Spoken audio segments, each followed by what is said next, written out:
only source you need for topics and toy news. This is Gen Z Report. Joining us live, the ultimate Marvel Legends and comic collector. He's got the power of youth. He's got the stories. It's Ashwan. Next up, the master of SH figure arts. His collection is legendary, his knowledge unrivaled. Say hello to Zion.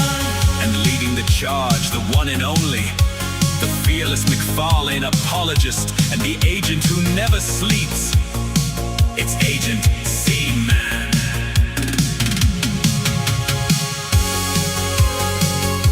The Gen Z Report. Your weekly dose of awesome starts now.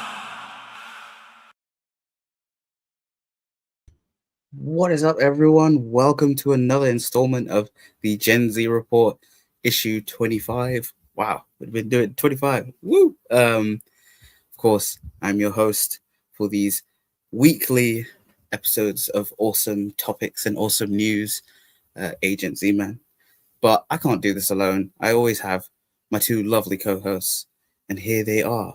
We got none other than Ashwan. Hello, you beautiful, beautiful people on Saturday evening. How are you lot doing? Awesome.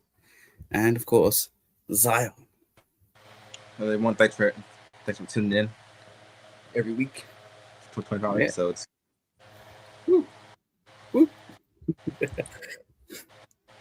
So, of course, today's topic is all about the recent, well, it will be turned into like the past episode, but we'll be talking about lanterns. And of course, we go shout out our beautiful graphics designer, Big Will, aka Combat Collector, for doing the thumbnail.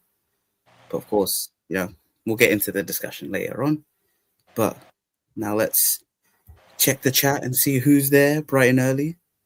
Oh, let's see what's going on. There we go. We had Justin Collects. Let's go. Very bright and early. And yes, he even says this is earlier than I've ever been on anything in my entire life. Yes, even his streams, he's not as early. But yeah, there we go. So without further ado, before we get into the topic, we always do our pickups and toy news highlights. So let's get started with our pickups. So we'll go for Zion first, from Z to A. Oh. Okay, so while waiting for new pickups to come, I can still show off updates of the updates from display. So right here, just have Saiyans, Goku, and Vegeta in like battle poses. Nice. And I want to get the new Super Saiyan Vegeta because it has better articulation. Because this one, even though it is good for like a base Vegeta, but it's still like kind of like outdated. Well, this one will like always remain as my definitive Goku, the definitive base Goku. Because just how good it is. Nice.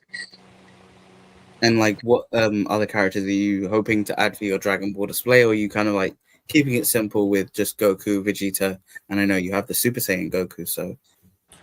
For Dragon Ball, I want all the Z fighters and all the villains. Okay, nice. And then the Super Saiyan versions of Goku, Vegeta, Trunks, and Gohan. Nice. And over here, I like to have like my boxes just like stacked up. That's a lot. That's a lot. SH figure out boxes. Yeah, I like to have them like facing this way because it shows like the character, like the face of the character and the names. So Sakura's all now because she has the small box. Of course, because she's the worst character. Is that right? Yes. Speaking of Sakura, she's here. And you got Shikamaru right Mhm. next to Naruto as well. Yeah. Shikamaru with his lighter. Hey. I remember, like, in certain animes, they would block like the person smoking. So, like, I remember in JoJo, they would like just put a black blur, so you wouldn't know what he's doing, but he's obviously just smoking. It's like, why you censor that? For One Piece, they had like Sanji have like a lollipop instead of a actual cigarette. Oh, right. Jeez. Well, lollipops are nice though. And then lastly, I'll show today is new poses for Batman Superman, the world's Nice. finest. Hey. And those are the CT Toys Superman and CT Toys Batman, or as he's called, Bayman. Yeah. Yeah. I realized they done went away from those names. Like they just call him Superman. Yeah. I remember for the Daredevil, they called him Daredevil. So They're trying to get away with it, but now they're just like, you know what? Screw it. I don't know why they had to. If it was like copyright reasons or anything. Possibly. It's just so that they don't get sued. Maybe. Because they are pretty much like, I want to say bootleg, but kinda. They have better quality Yeah. than most bootlegs. Yeah, that's true. That's true. Yeah. Awesome updates on the display. Looking forward to more. And yeah. Is that's it for you, Zion? Yeah. Awesome. Now we go on to, well, before we do that, let's check the chat. We had Figure Photographer 1503. Hello. Greetings. And of course, your boys got toys. Appetizers. Nom, nom, nom. Yes, of course. I always say, for some reason, we're the appetizers to the Justified stream. And I'll still keep saying that with the appetizers. But the youthful appetizers, they're the, I don't want to say stale dinner. I'm joking. No. We always loved the Justified crew. They did that whole like tier list of like guests, and I was pretty happy of where I placed. But we definitely need the Gen Z report, all of us, on the Justified stream at some point. We're gonna take over. Yeah, exactly. And we do have Scotty Toys. Good evening, boys. And of course, like from our previous episode that we had with Scotty, the art of action figures. What a great episode. If you haven't seen that, go check it out. Probably one of my favorites so far, and favorite guest, even though he's our first guest. So he's got a high bar. And Alexi, you guys are the naughty snack. We're the boring meal prep. Yeah. That's a good one. But over to you, Ashwan. What you got for us? Well, so starting off, clues in the name, Ashwan 2 from comics. So I'll start off with a certain comic I got. I did read it as well, and so I'll be able to talk about it a little bit more. But I got Exquisite Corpses Volume 3. So this came out this week. Basically, for Exquisite Corpses, I'm mostly buying it in trade form. This is the last one, and I've read it, so I'm fully caught up with Exquisite Corpses now. And this is issues 9 to 13. Let me just say, this is one of the best things I've like read in a while. Like I don't know what it is. I don't know like why, but a lot of my favorite stuff does come from Image as well as even though I get a load of Marvel and DC things, just a lot of the Image stuff is like so good, and especially this because basically kind of a synopsis or like a breakdown of what this whole storyline is. It's basically I think 13 killers from that are selected by like the heads of certain states in America. They pick someone to represent their state as a killer. They then like seclude off a certain area in America. Then they basically just drop down all these killers, and they just have to like it's just basically whoever's left wins. I think it is, or I know who wins it, but they won £100 million or $100 million or whatever. And so money, but you're going against like this guy is one of the people, and like you're going up against so many other people, but it's the same thing of like any means necessary. So like the civilians don't know about this, and they figure out halfway through, and then the killers end up like going through civilians because the civilians are like in their way, and so like they'll literally do anything just to win the tournament, and so it's pretty crazy. But I would definitely like recommend it if you like stuff like this because it's just very cool, and it's also very crazy because at the start I think it was either volume 1 or volume 2, one of the killers died that I didn't think was going to because of like how his presence was, and he ended up being one of the first ones to get killed off, and so it's kind of pretty crazy because you have these certain people that are like have a bit of backstory or of, and then they're just gone like that within an issue, and so pretty crazy. Yeah. I guess it's a way to subvert like audiences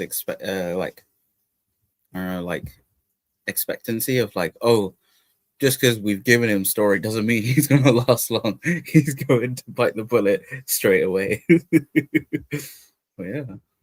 So yeah, it's pretty crazy, but there's kind of like a bit of a cliffhanger and like a kind of thing that happens at the end. I won't get into details, but it leads into something else going forward, and the creators of it have said that they're going to make a season 2 because this is classed as season 1.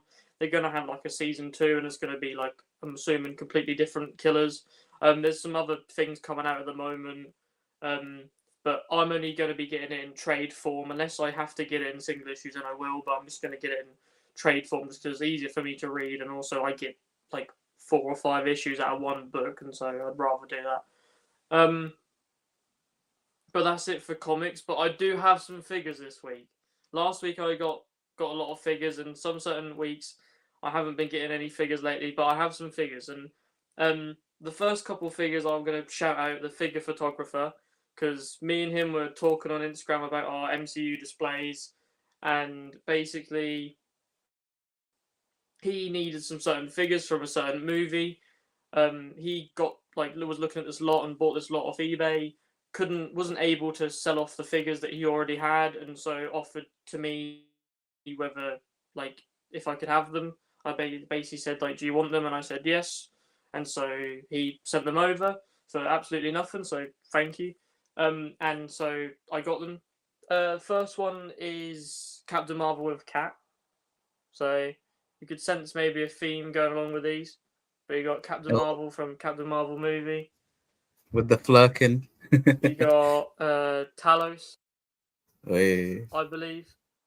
Yeah, that's from Talos. But I guess Marvel. you could use him as just a scroll because they all look like, as in like, because there is that newer Talos with the whole like head swap. So I guess you could do that. But yeah, awesome.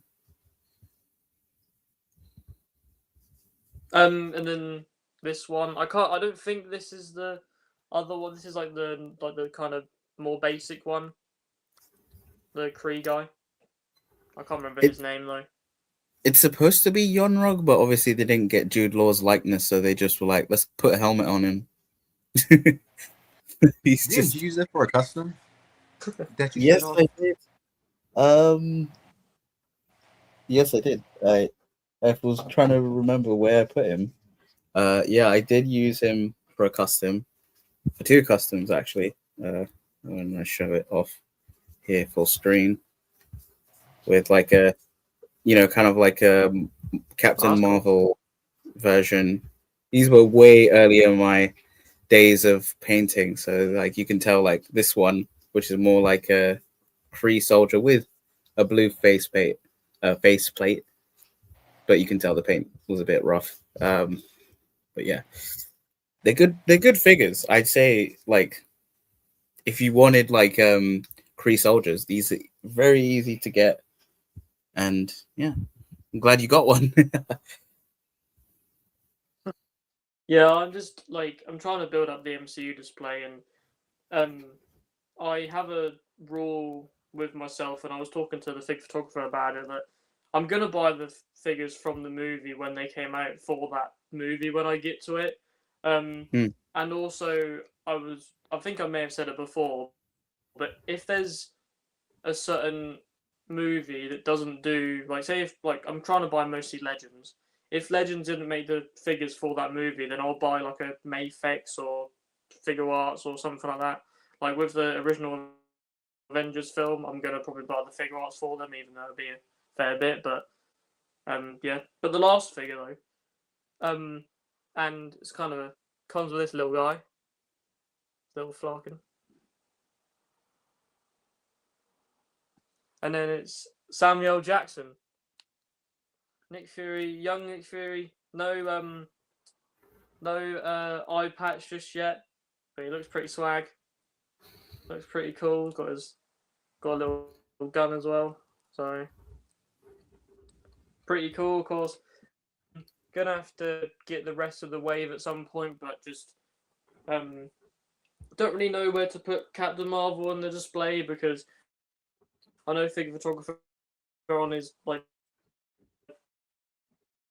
pictures and certain stuff that he showed me and on his Instagram that he's got Captain Marvel as part of Phase 1, because like timeline order, it is like it goes within that order, if you know what I mean.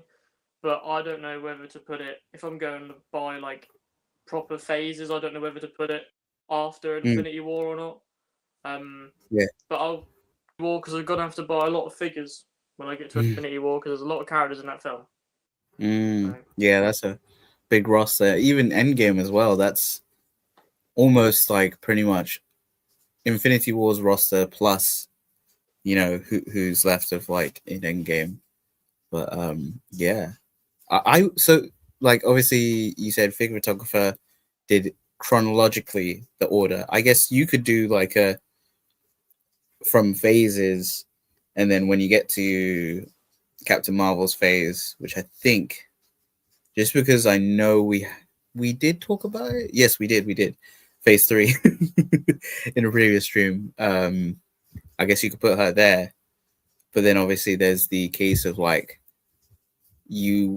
although they haven't done her Infinity. Well, no, she didn't appear in Infinity War.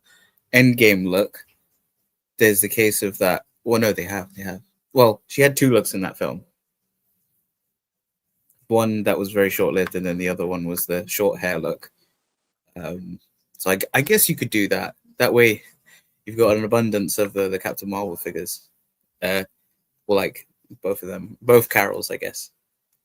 And then plus, I think so. Out of that wave, I think you're only missing like maybe the binary form of Captain Marvel, like when she's got like glowy arms, and maybe the Kree version of Carol, where she's got the green armor and she comes with the Minerva head. So like technically you could just use that as Minerva.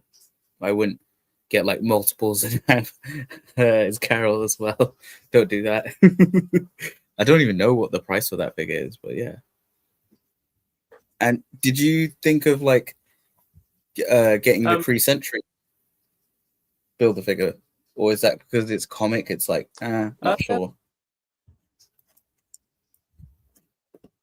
I think I'm probably gonna hold off on it until maybe they release Kree, like comic Kree soldiers, just because like I don't really know where to put it, and now because I have the figures, I'm not gonna buy like because I have certain figures, I'm not gonna be able to buy them in box with the Build-A-Figure part. So I'm most likely gonna buy the Build-A-Figure as a complete Build-A-Figure.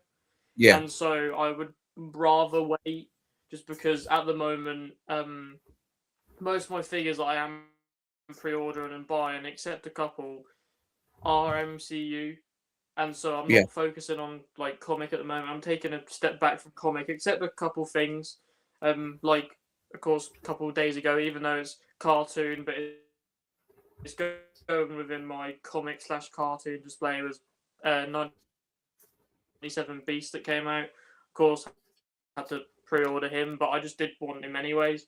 But like certain figures like that, when they come out, I'll pre-order and certain stuff like that. But mostly focus on MCU and trying to start from Phase 1. There's a lot that's coming out this year, but to go into another pickup, that is also blue, like Beast, but it's a different animal, and it's a certain animal that a lot of people might not like because they might be a little bit of a pest, a little insect, and so if Z-Man knows what this is, and you lot out there in the chat know what it is, finally, from Kapow Toys, I have got the Tick. Hey. Like, he looks awesome. Like, I can't wait to open this. I can't wait to get all the other figures. Of course, I haven't ever ordered through Big Bad Toy Store, and so I didn't want to like order through it. And normally, I tend to do most of my pre at the time, and so like when it gets to pre-order, I do tend to. But just in case, I tend to do it on her account. I just didn't know if she would be alright with ordering on Big Bad Toy Store or not. Tell her about it. But I have Tick. I've got some Operation Monster for some pre-order from Kapow as well. But I'm just happy to get this, and I'm very excited to get the rest of the figures within the line and just everything that comes out of part of this like long box heroes kind of like series they're doing. Just because even though I don't like have a connection to the TV shows or the current characters that came out to do this line, I just like the designs, and I feel like, at least in my mind, that just because I like the designs, I can then buy the figure kind of thing. And I think that stems from just being a kid. You look at something, think it's cool, you buy it. It's literally what I've done with the Tick and what I've done with most Operation Monster stuff. I think it's cool. I'm gonna buy it, and also it gives me an opportunity to go and watch Tick. Don't know whether I'll be watching the live action one, but I may try and find the cartoon somewhere. But I'm very happy with this, and I don't know where to put him just yet. I don't know just yet, but I'm gonna conjure up something. I'm gonna do something, and you'll probably, hopefully, see some like pictures that I send somewhere, or you'll see him on another live stream, maybe somewhere over here. So yeah, but that's everything for me this week. But hopefully more next week, because I've got Operation Monster Force coming. But yeah. Did you get like an email from them saying that they've charged you or whatnot, or is it the case that because of what was said before of like expecting it between 16th and the 20th of them getting them in? Is it that case, or did they charge you now? No, I feel like they were pretty on point with it. Like literally, I asked my mum like about the email. They charged it, and then like I think it was yesterday or day before, just randomly got an email from Royal Mail, not from Kapow, basically saying it was coming, and I knew it was that. And so like it was pretty good from what they done. Like we had a bit of a mishap on our end because we set up an account after doing the order, and so then they didn't realise that them orders were meant for the account, but that was our bad. But we managed to sort it out though. It was like fine, and they were very helpful. But just the main problem I have with it is, of course, it was just kind of somewhat annoying, but also just kind of funny that, like, of course, I ordered from Kapow, you lot had ordered from Big Bag Workshop, and you lot were getting it like weeks earlier, and I was like, I have to wait a couple of weeks still. I have to wait a couple of weeks because I knew I was getting it. But it's just like I don't know what to do with Kapow because like they are one of the main they're one of the main people that have it in the UK, if not the only people. I don't see anyone else getting it, and it's just kind of annoying. They have it, but yet they treat it iffy. Like they treat it like shit, basically. To put it lightly, because they don't like. They've said before that they may get rid of it. They've like said before about like not coming to certain Comic Cons anymore, like or just not bringing stuff, and it's kind of annoying. But I'll just order off Big Bad Toy Store and I'll just deal with the postage or whatever. So yeah. It is unfortunate because like when they started, it was great, and they still have like a few stuff in stock of the like I think Soldiers of Fortune and the zombies from I think season 2. But yeah, like it is unfortunate that they're thinking of maybe stopping it because, like you said, it's the only UK place that's stocking it. So I'm like, maybe hopefully another place can stock it, like how Mythic Legions now. You can see that Comics and Cocktails is going to be stocking them. Both Kapow and Props and Replicas are stocking them. So it's like, okay, cool. More exposure to the UK is better.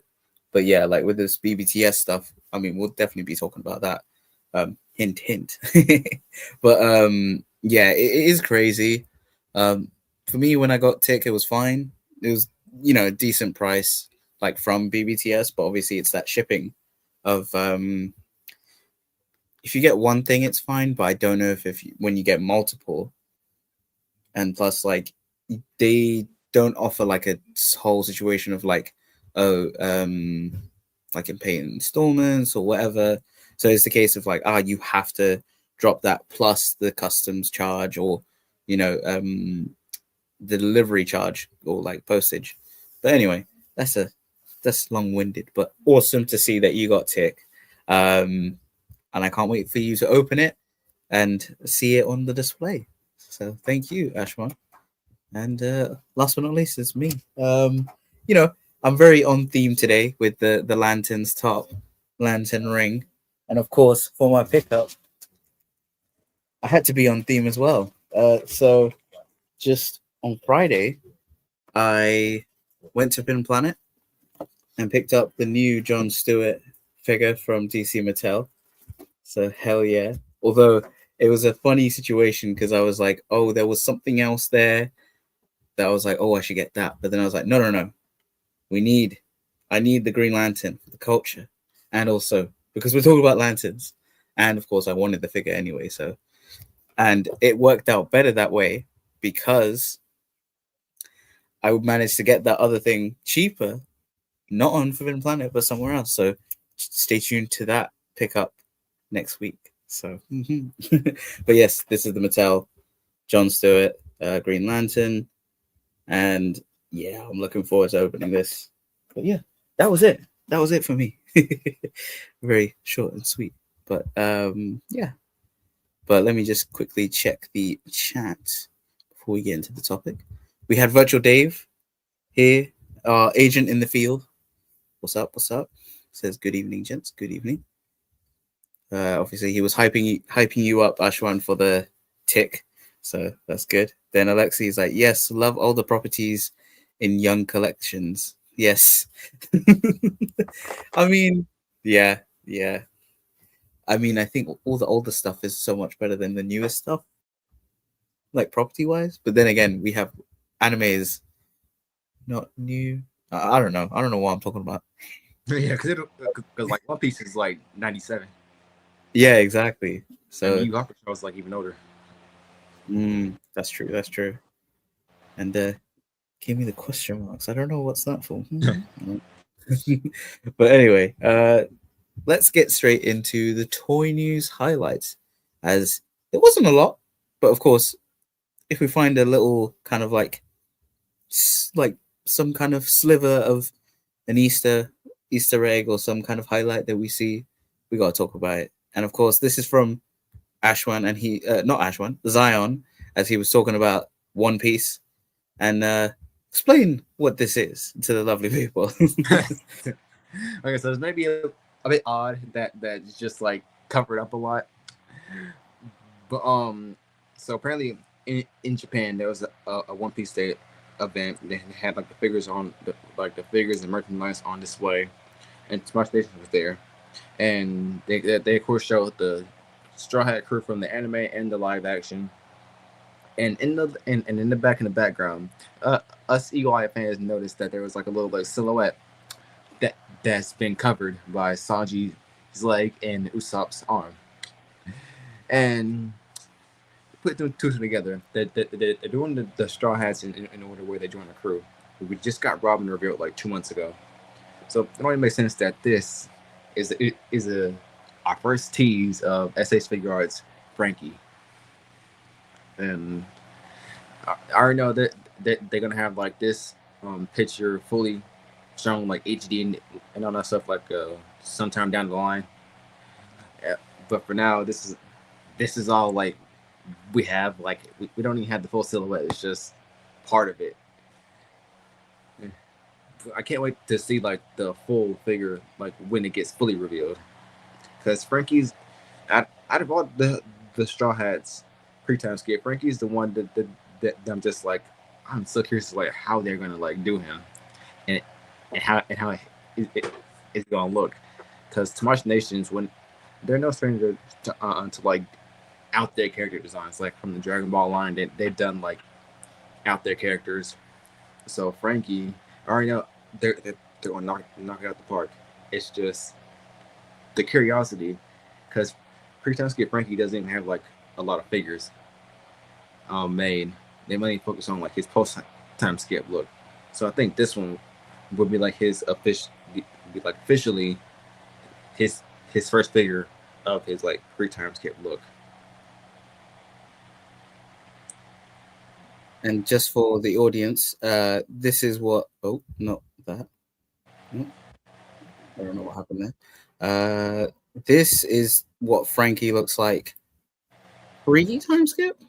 Yeah. Okay. Yeah, because I've seen his like post-time skip figures. Like those are the ones I see more than his pre-time skip. So if we show, let's see. Post-time skip. Yeah, this is the one I always see. Big boy. Pretty cool designs though from Frankie. Yeah, so I can't wait for you for them to reveal that, because like you said, it's such a funky design, but I can totally see it be done, and whether or not how stable it will be, because obviously it's big arms, and then like, you know what I mean, like The small legs. Yeah, exactly. It's always the case when you have like top heavy figures, you need to make sure you maintain that like balance sort of. But then again, you could always use like flight stands to kind of like hold up the arms, I guess. But yeah, awesome. Yeah. So then from the anime stuff, we move to something that is very strange, but I know a lot of people are kind of like wanting to get these stuff. So we have the NPC line from Big Bad Workshop, but obviously with this news, it's the case that when they put this out on Big Bad Toy Store, they launched the Big Bad Launchpad, which it's pretty much Kickstarter, but it's not in the case of like, oh, well, that still remains to be seen, but like it's the case that, oh, they wanted to gauge interest of seeing how many people wanted to pick these up, and you know, they had tiers with situations with this first wave, because this is the first wave of the non-playable characters. And here we have the mob boss, we have the SWAT operator, the cheerleader, and the news anchor. So as you can see here, they do have like bonus unlocks for this time period that they have this Big Bad Launchpad.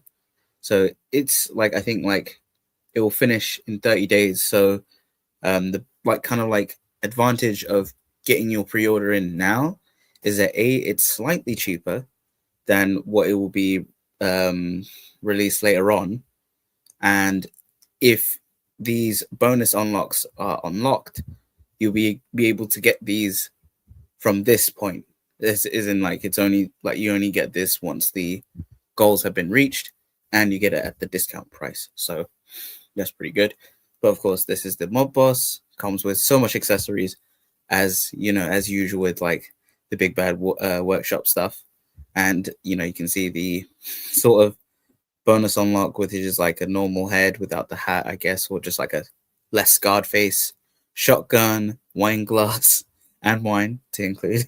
And there's going to be a Chase Mobcat variant in these figures. So make sure you try and get all of them if you want. Then we have, oh gosh, I don't know why the image of the cheerleader is very small. And this is just on a Toy Art's website, so I don't know. Let's hope I can find that image later on. But we have the news anchor prime time. So of course, very much. I think some people said he looked like a GI Joe character. I'm not sure who that is because I think you can all tell we're a bit too young for GI Joe when it came out.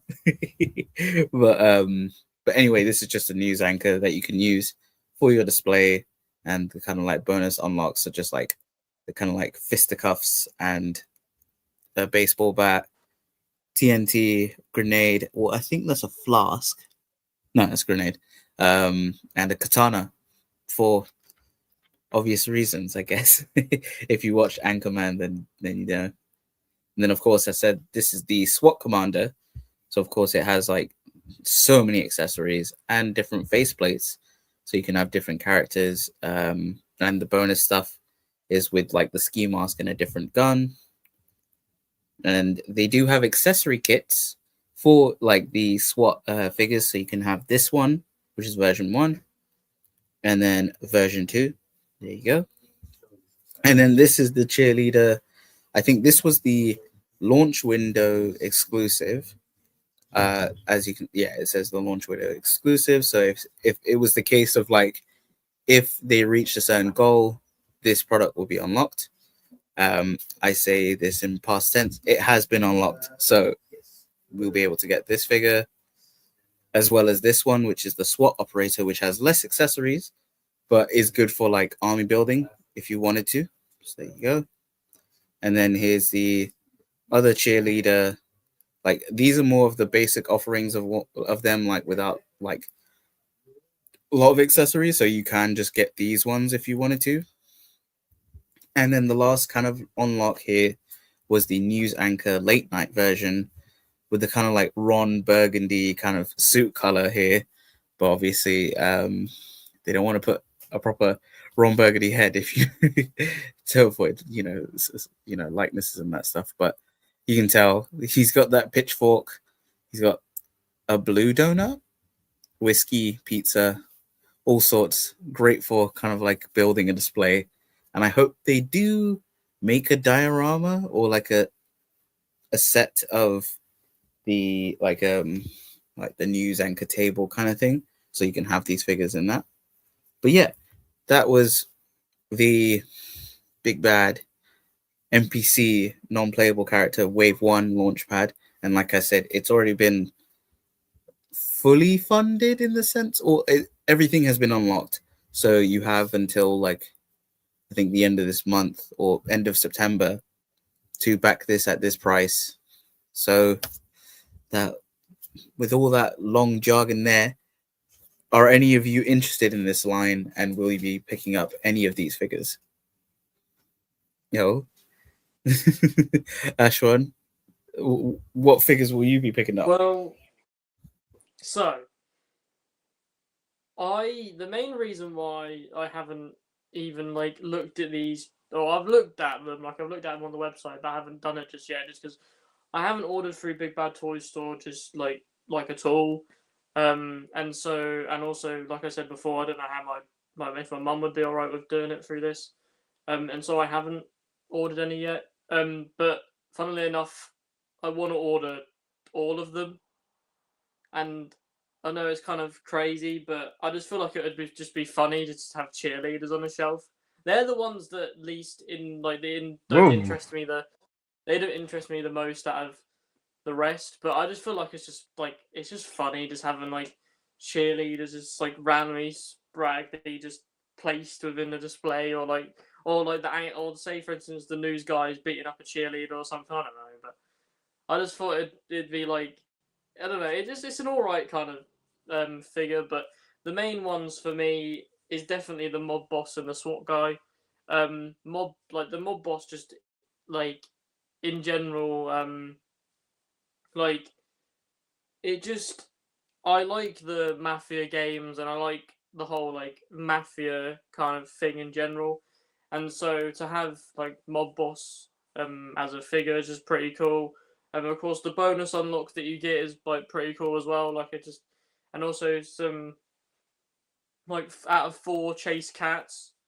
Um, so I don't know whether I'll actually end up getting all of them, but yeah, cool to have. The only thing I kind of have a problem with this, but it's not really like major. Like it's not like a problem.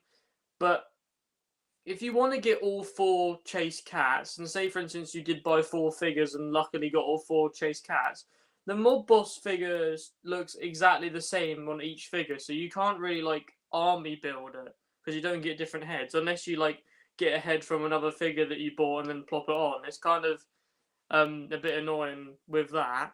Um, but I definitely want to try and get this. I'll definitely have a word with mum and talk about it, or just look at it myself and maybe do it. But it's this and the SWAT guy for me. The news anchor guy does look really good as well, but it's not a main priority for me. Um, but the SWAT guy just he looks phenomenal. Like the amount of accessories you get, the bonus unlocks. Like I'm even tempted to get both the SWAT packs. I just like I love what Big Bad do with this, and this NPC line is already coming off to a good start. And like the other figures that they have shown off, that they show off previously, just look kind of cool as well. Um, and like I wouldn't be like I'm not surprised that it's got Thunder straight away because they look awesome, and it's just kind of funny just to get wacky kind of characters. But um, whether you'll see me getting these in hand in 2027 is another conversation. But I'll definitely keep keep you lot knowing, or a message on the chat or wherever whether I actually will get these. So you lot will know most likely whether I will get these. But I'll just let you know, and then I'll probably talk to Z-Man or some of the American people, just or UK people about like Big Bad and certain stuff. But it doesn't seem like too bad, so I'll see how it goes. But of course, I know you can't order over a certain amount, otherwise you get a massive shipping fee on top of it. But I just really want to get these figures, and I as much as I love Kapow, it's just so annoying, and I doubt they're gonna get them. And so it's just probably gonna have to be Big Bad Toy Store from now on, which I'm not mad with, but yeah. Fair enough. Yeah, I it's the case of like obviously with this launch pad, Big Bad launch pad, it's the case that with these prices, I would say like try and pre-order the ones that you want now so you can secure that price. But it's the case that you don't have to worry with Big Bad of like them charging you straight away for this order. It's the case that you can pre-order, and then if you want like once, so the big question about this one though is that do they charge you at the end of the period of the launch pad, or is it like every other Big Bad pre-order where they will charge you once it's ready to ship? Because in that case, then you're fine, and it's yeah, I will definitely talk about it like off stream about like what the Big Bad stuff is. But don't worry, like if you want to at least secure like this, like you said, the mob boss and the SWAT guy, I'd say do it now, and you'll get that cheaper price. But yeah, what about you, Zion? Are any of these interesting you? Maybe a cheerleader, maybe the mob boss, maybe the news anchor. Who knows? Right now, for like my like brothers with my display, maybe the mob boss to go with my like street level Marvel display. You know, the old, like Kingpin, Owl, Tombstone, Hammer, and all them. Maybe this is be like one of their like henchmen, and some of these like accessories, like the briefcase with money, and like the some like the wine glasses, and is that a cane that he has? Yeah, he has a king. Yeah, that can work. Those can like work like cross, like if you like cross what's it called, cross lines. Yeah, Like these are these are like same scale as like Legends, right? yeah, they are same scale. Let me see. Yeah, Get one they, together. they could work. Yeah, they definitely can work. I don't have a suited figure right next to me, but you know, the scale of these figures are pretty online with the Marvel Legends. So, Yeah, yeah. So definitely, if you want to add it, like that's the whole point of this line. It adds more to your kind of like, say, for example, because they are non-playable characters, like NPCs, they just fit anywhere. And I think, you know, with like suited characters, they'll fit straight away. Like you said, Kingpin, he'll fit perfectly there. yeah. So if out of the four of those, the one I'll probably like get the most likely is the mob boss. It's Okay. just that the others, I don't know where I can like put them in the display. Like as much as the cheerleader would be cool, I don't know where it would go. Mm. Yeah, it's like that's fair enough. Yeah, because like it's of course like whatever you like. I think with these, they're gonna be there no matter what, and I think like I hope they have so much in stock of these because they're non-playable characters. So at some point, maybe Zion will have a cheerleader in his display in the background, cheering the One Piece crew, or you know, cheering the heroes. I think that's what makes this line really cool. Is that it is like kind of like audience or crowd fillers. So you got like a, and you know, the mob boss I think is the most unique one out of them, apart from the cheerleader, because like the mob boss is just like, you know, big guy with the like hat, cane, the money, duffel bags, and a cat. And he's got like a cigar, so he can probably do that. Yeah, And then the cats can go with Black Cat and Catwoman whenever they do new exactly. ones.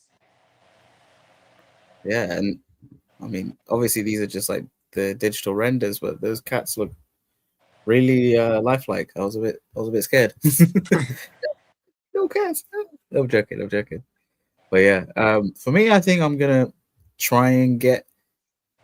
I think everyone, even the cheerleader, but I'm probably gonna like have one cheerleader. I think I'm gonna try and make her like Lana from Lana from Smallville. I don't know. I mean, I get like I could get the other cheerleaders like the other two, but I don't know.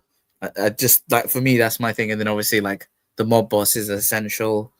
The news anchors, I'm like, oh, I kind of want to make a display already of like a the news announcement, and hey, if you want to get that McFarlane that McFarlane news show or the night show with a Robert De Niro figure, I guess you could get that as the like diorama. Well, I think it's on discount, so maybe. Um, yeah, McFarlane pickups sussy. Yes, indeed they are. Um, yeah, yeah. I think everyone wants to get the. I think the mob boss is the most like appealing, but I do love the SWAT. The kind of like SWAT soldiers or like the SWAT commander and the the accessory kit can go so like you can put this on the suited bodies, you can put this on any kind of body from you know the big bad lineup, so and as well as this one, so I'm looking forward to that. But yeah, that was pretty much for that for the big bad stuff. We do have one other, well we have two, but like one that actually has like, I know you two might be interested in this, but we do have the Super 7 Deluxe Wave 1 figures. Now, so far, Super 7 have been actually beating Jada to the line of like having these figures ready to go. So, Battle Beast was the San Diego Comic Con exclusive. People have that. Then they released a green paint or green blood variant of that, and that's already been released. And apparently, these figures will be shipping in a few weeks. So that's a quick turnaround. So I guess Jada Jada needs to speed up. But of course, the lineup we have for Wave 1 is classic Invincible with the yellow and blue. We have Thrag Thrag in his less like royal look, if you will. Alan the Alien and Angstrom Levy, or is it Levi or Levy? I always get that confused. Can't remember which one. I forgot his name too. I know he's yeah. I think it's Angstrom Levy, but who knows? Who knows? But anyway, we have these from the wave, and you can tell. I think these figures are very much going for the comic designs rather than the show. Granted, the image of Angstrom, that outfit is completely different to the figure, but everyone else has the same kind of like art to figure look. But I love how each of these figures. So this is the more less accessory packed versions of these figures. So I'm assuming these figures will get the more Super 7 collector edition versions, like Battle Beast, where he had tons of hands, tons of accessories, whereas these ones come with accessory, just one accessory, you know. But I guess it's the cheaper side of like still same figure of posability and that stuff, but at least you know you don't want to pay the big price if you just want the character themselves. So yeah, no clue what the accessory is though, because they don't show it on the packaging, which isn't great. But yeah, are you guys interested in picking this up as like a potential kind of like, oh, I want some Invincible figures on my display, these will do for now? Or are you kind of like, I'm gonna wait for Jada and keep it keep it chill? For me, I'm 50-50 with it because I have a couple of the first volumes of the comic, and this seems, like you said, more comic accurate. And I've already like thought in my head that I may just do like a comic shelf. I don't know whether like it would be just random comic figures, but it's just like I'm 50-50 with it because I want to get the Jada stuff very badly, and I may just wait for Jada, but because Jada's to do with the TV show and this is to do more so with the comics, I may buy them both.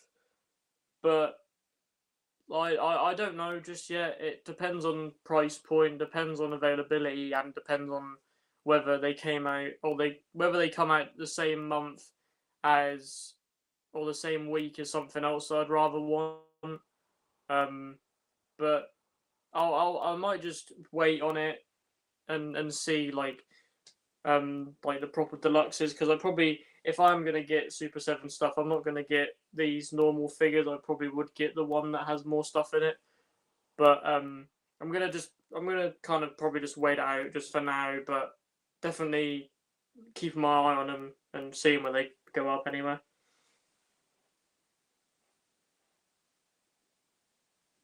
Okay. What about you, Zion? Are you interested in any of these, or like, is it the same case? Wait for Jada and hope for the best.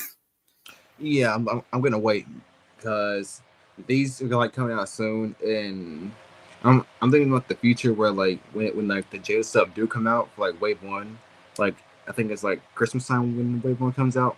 I'm pretty sure, and if I get like those and these and those, I wouldn't have nowhere to like put these, and I'm not gonna be like focusing on these like Super 7s one, and it would just be like a waste of money like in the long range, especially when it's like other stuff that I want to get. So I'm just, even though I want Mark in his classic suit, I just gotta bite my tongue and just like wait until Jada comes out with theirs. Okay, fair enough. I mean, for me, I'm kind of tempted on maybe getting Alan and Angstrom, because For Alan, he looks more like his comic look, and I like that one. But also with Angstrom, he's the new character. Like Jada haven't even announced him. So I'm like, I want to see how this figure will pose. And for these deluxe figures, they're about $30, I think. So potentially like maybe 25 or maybe £30. Who knows? I don't know the conversion rate, but obviously these are the cheaper ones. So it's like maybe have this in line, or maybe I just get Alan because he's a big guy and he will probably scale well with the Jada stuff. Obviously, he won't be as posable. So it's like, I don't know. But yeah, I like this for being comic based rather than just doing the show style, because we already know Jade is doing that. And that would pretty much kill this line if it was animation style. So I'm kind of maybe more interested in this, but of course I love the Jada figures and how they pose and what they've shown us. I was like, oh yeah, I don't know. But yeah, Justin says it's like Jada figures will be a lot more affordable, especially since it will be 2 years between. Yeah, that is the case. Yeah, He ain't wrong. he isn't wrong, because like, yeah, it takes time for Jada to give us the figures, but when they do, they are great. So it's just like, do you want to wait for perfection or be early and get the figures that are coming out sooner? That's like, I mean, I've heard people say good things about the Battle Beast, so I don't know. I might be curious to get one of these figures just to see how it is, and then whether or not I sell it after I've had in hands kind of like impression of it, maybe, or maybe I keep it as like, my only Super 7 figure, because I still don't have any Super 7 figures at all in the display, and I'm assuming both of you two don't have any Super 7 figures as well.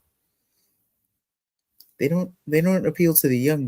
This is so far appealing to us young, the Gen Z lot, but so far everything else has been too old. It's too boomer, too boomer tastes. Apart from the TMNT 2003 stuff, that one I was tempted on, but what I've heard about, it's like, But yeah. So from there, last thing we had, which beautifully goes into our topic, and I'll be very brief on it because it's, of course, McFarlane. They revealed, or it's a preview of Green Lantern's kind of like, I don't know, 4-pack, or maybe it's a 2-pack with multiple heads. Who knows? There we go. That's how quick we're going to be talking about McFarlane. Because it's not, we got Mattel coming through, and especially, I don't know where I put him. Where did I put him? Oh, here he is. Especially here, I'm happy with this one rather than the McFarlane one.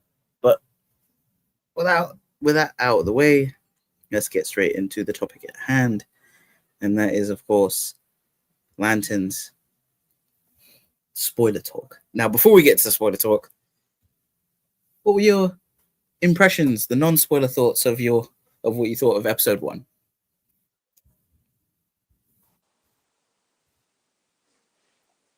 For me, I may have said this before, I can't remember, but with Green Lantern and just the Lantern like lore in general, I'm pretty basic on what I know. Like, I don't know extensively like everything about it, and personally, I thought the first episode was great.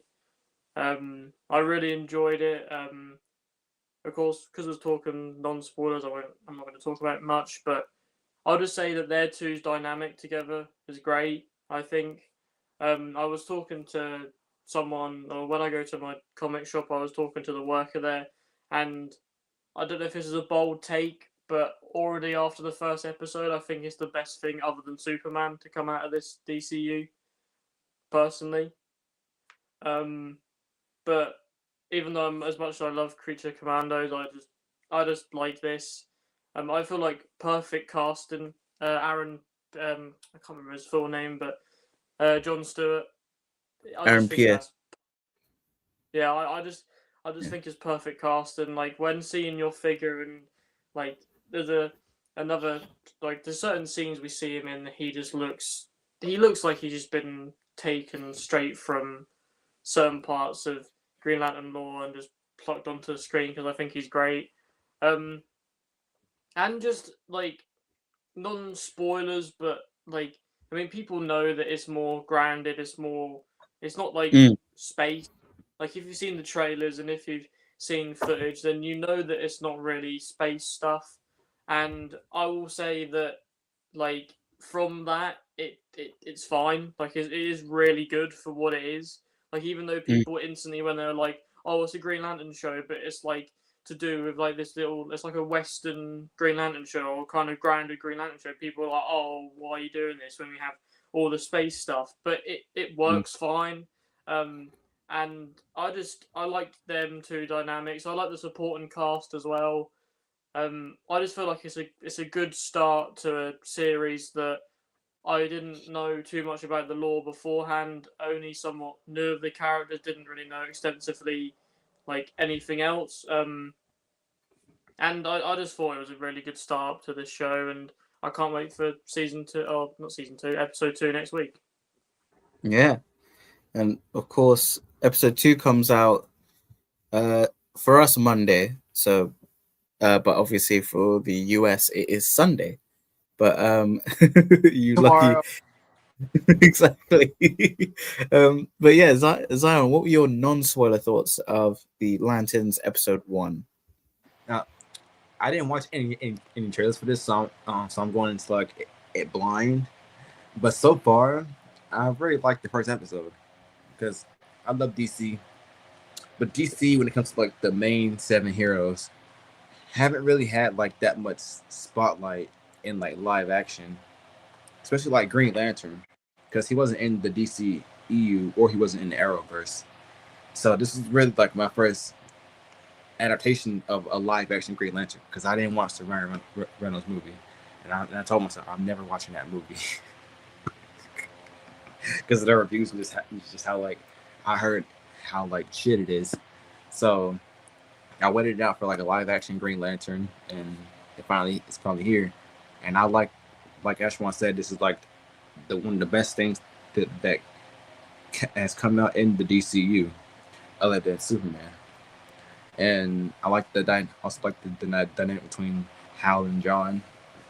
And for me, like I know a lot of like Green Lantern lore, like I grew up reading the comics and all that, and I see it as like we're starting off like grounded for like Green Lantern, because not John, Hal, he's like a veteran. He's been like out there in space saving the world, while John is like that rookie, where he's still like in training. So I can see, and I hope that they're like building him up to be like the Green Lantern for him to go out and him have his own like space adventures in the future. See, towards the end of the season, or like in like future seasons, or even like in like the inevitable Justice League. And I'm also curious like how. Well, I'll get that later, but like overall, this was the very first a good pilot, and I can't wait to see more from this show. Yeah, those are some great non-spoiler thoughts. Yeah, I agree. Like Aaron Pierre is the perfect casting. I think nothing beats him like being Jon Stewart, and Kyle Chandler as Hal Jordan. He pulls it off. I was like, when they announced him, I was like, he's a bit old. But then again, I was like, this universe that the DCU is like James Gunn is building is more like lived in. So there are going to be characters who are older than you expect, like Hal Jordan here. We know some characters are like, obviously we still haven't got a lot of characters in the universe itself. Like we don't have a Batman yet, although we've seen him in Creature Commandos, but that's animation, not live action. We still don't know who our Batman is. We don't know who our Wonder Woman is. We don't even know who our Flash is. But, well, we'll talk about that in spoiler stuff. But yeah, I loved the first episode. Like you said, very true detective style.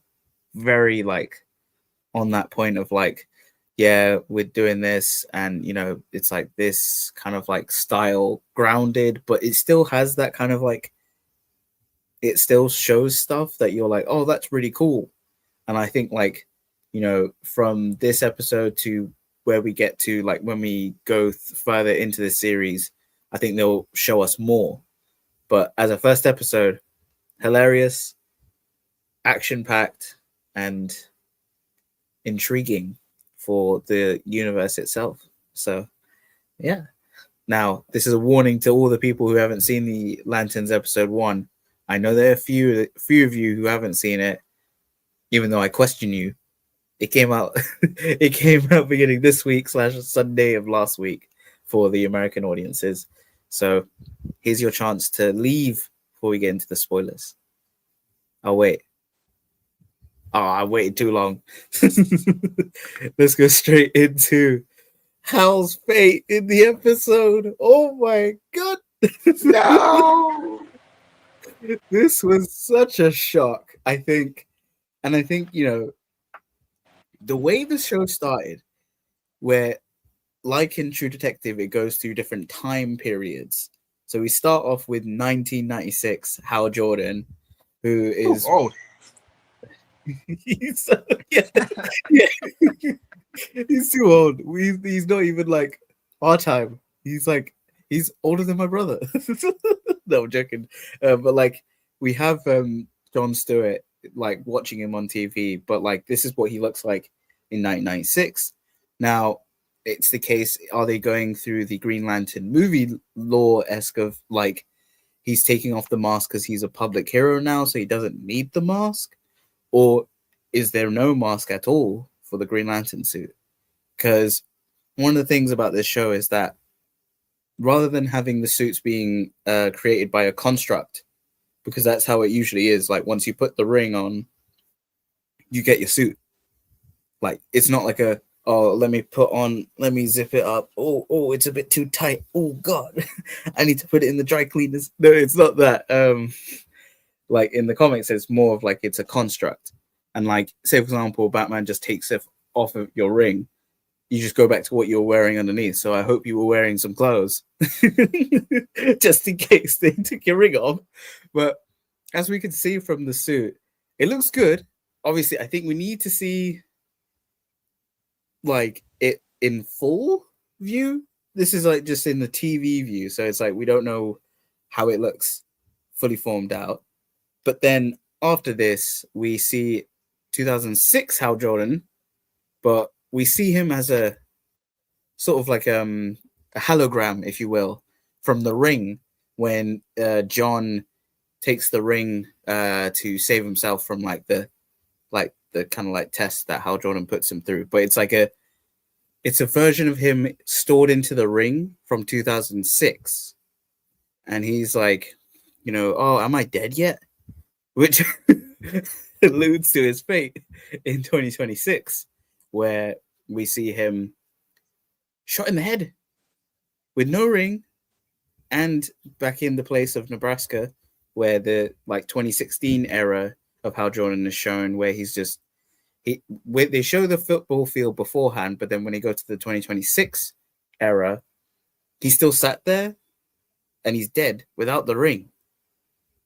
Now, and then obviously 2016, we don't see him wear the suit per se right now so far in episode 1, but we do see him. He's using the ring for not good stuff. He's using it for making money and using it in the jukebox, and then making a bottle cap opener for the beer. So we're seeing small stuff, but then obviously we see him use it to protect everyone against the alien threat, but we'll get to that. But what did you think of Hal Jordan in the show, and the fact that they killed him off straight away in the first episode? And Alexi says it, no mask, no task. But yeah, what do you guys think of Hal's fate? I think it's a very bold decision, but I saw like some people's theories on like certain stuff with Hal Jordan, and I don't know what to think about it. Like certain people are thinking that it's a it's a manhunter because they allude maybe to that, or they say stuff about that, or because they haven't introduced any manhunters that people think that manhunters might become a thing, and they think that this Hal Jordan is a manhunter and it's not Hal Jordan, or they're saying, I can't remember the exact name, but he's gonna get revived by something. Someone's gonna revive him, and so that was some sort of thing. I forgot the name of what they were mentioning, but they were alluding that maybe that would be the case. But yeah, it's even if it doesn't end up being them two things, then this is a very bold move. Because like you have this whole episode of this really good dynamic of these two characters, like people already in this first episode, at least me, and I'm assuming you two as well, and most viewers when watching this, grew to, at least from this first episode, love these two as a pair, and just somewhat love these characters from the first episode, and to then the end, like the end scene of the episode is one of the characters like supposedly dead or dead. We think he's dead at least. And it's just like it's very ballsy, and it changes the whole dynamic of the rest of the show going forward, because 2020, since this is like 10 years in the past of present time, then of course I'm assuming that 2026 is when Man Tomorrow is going to be set, or around that time, because Aaron Pierre has got he's got his turtleneck on, which I thought I thought his turtleneck looked pretty cool. He also had like a different shaven beard, and that's what I was talking about. That's what I was trying not to say in the non-spoilers.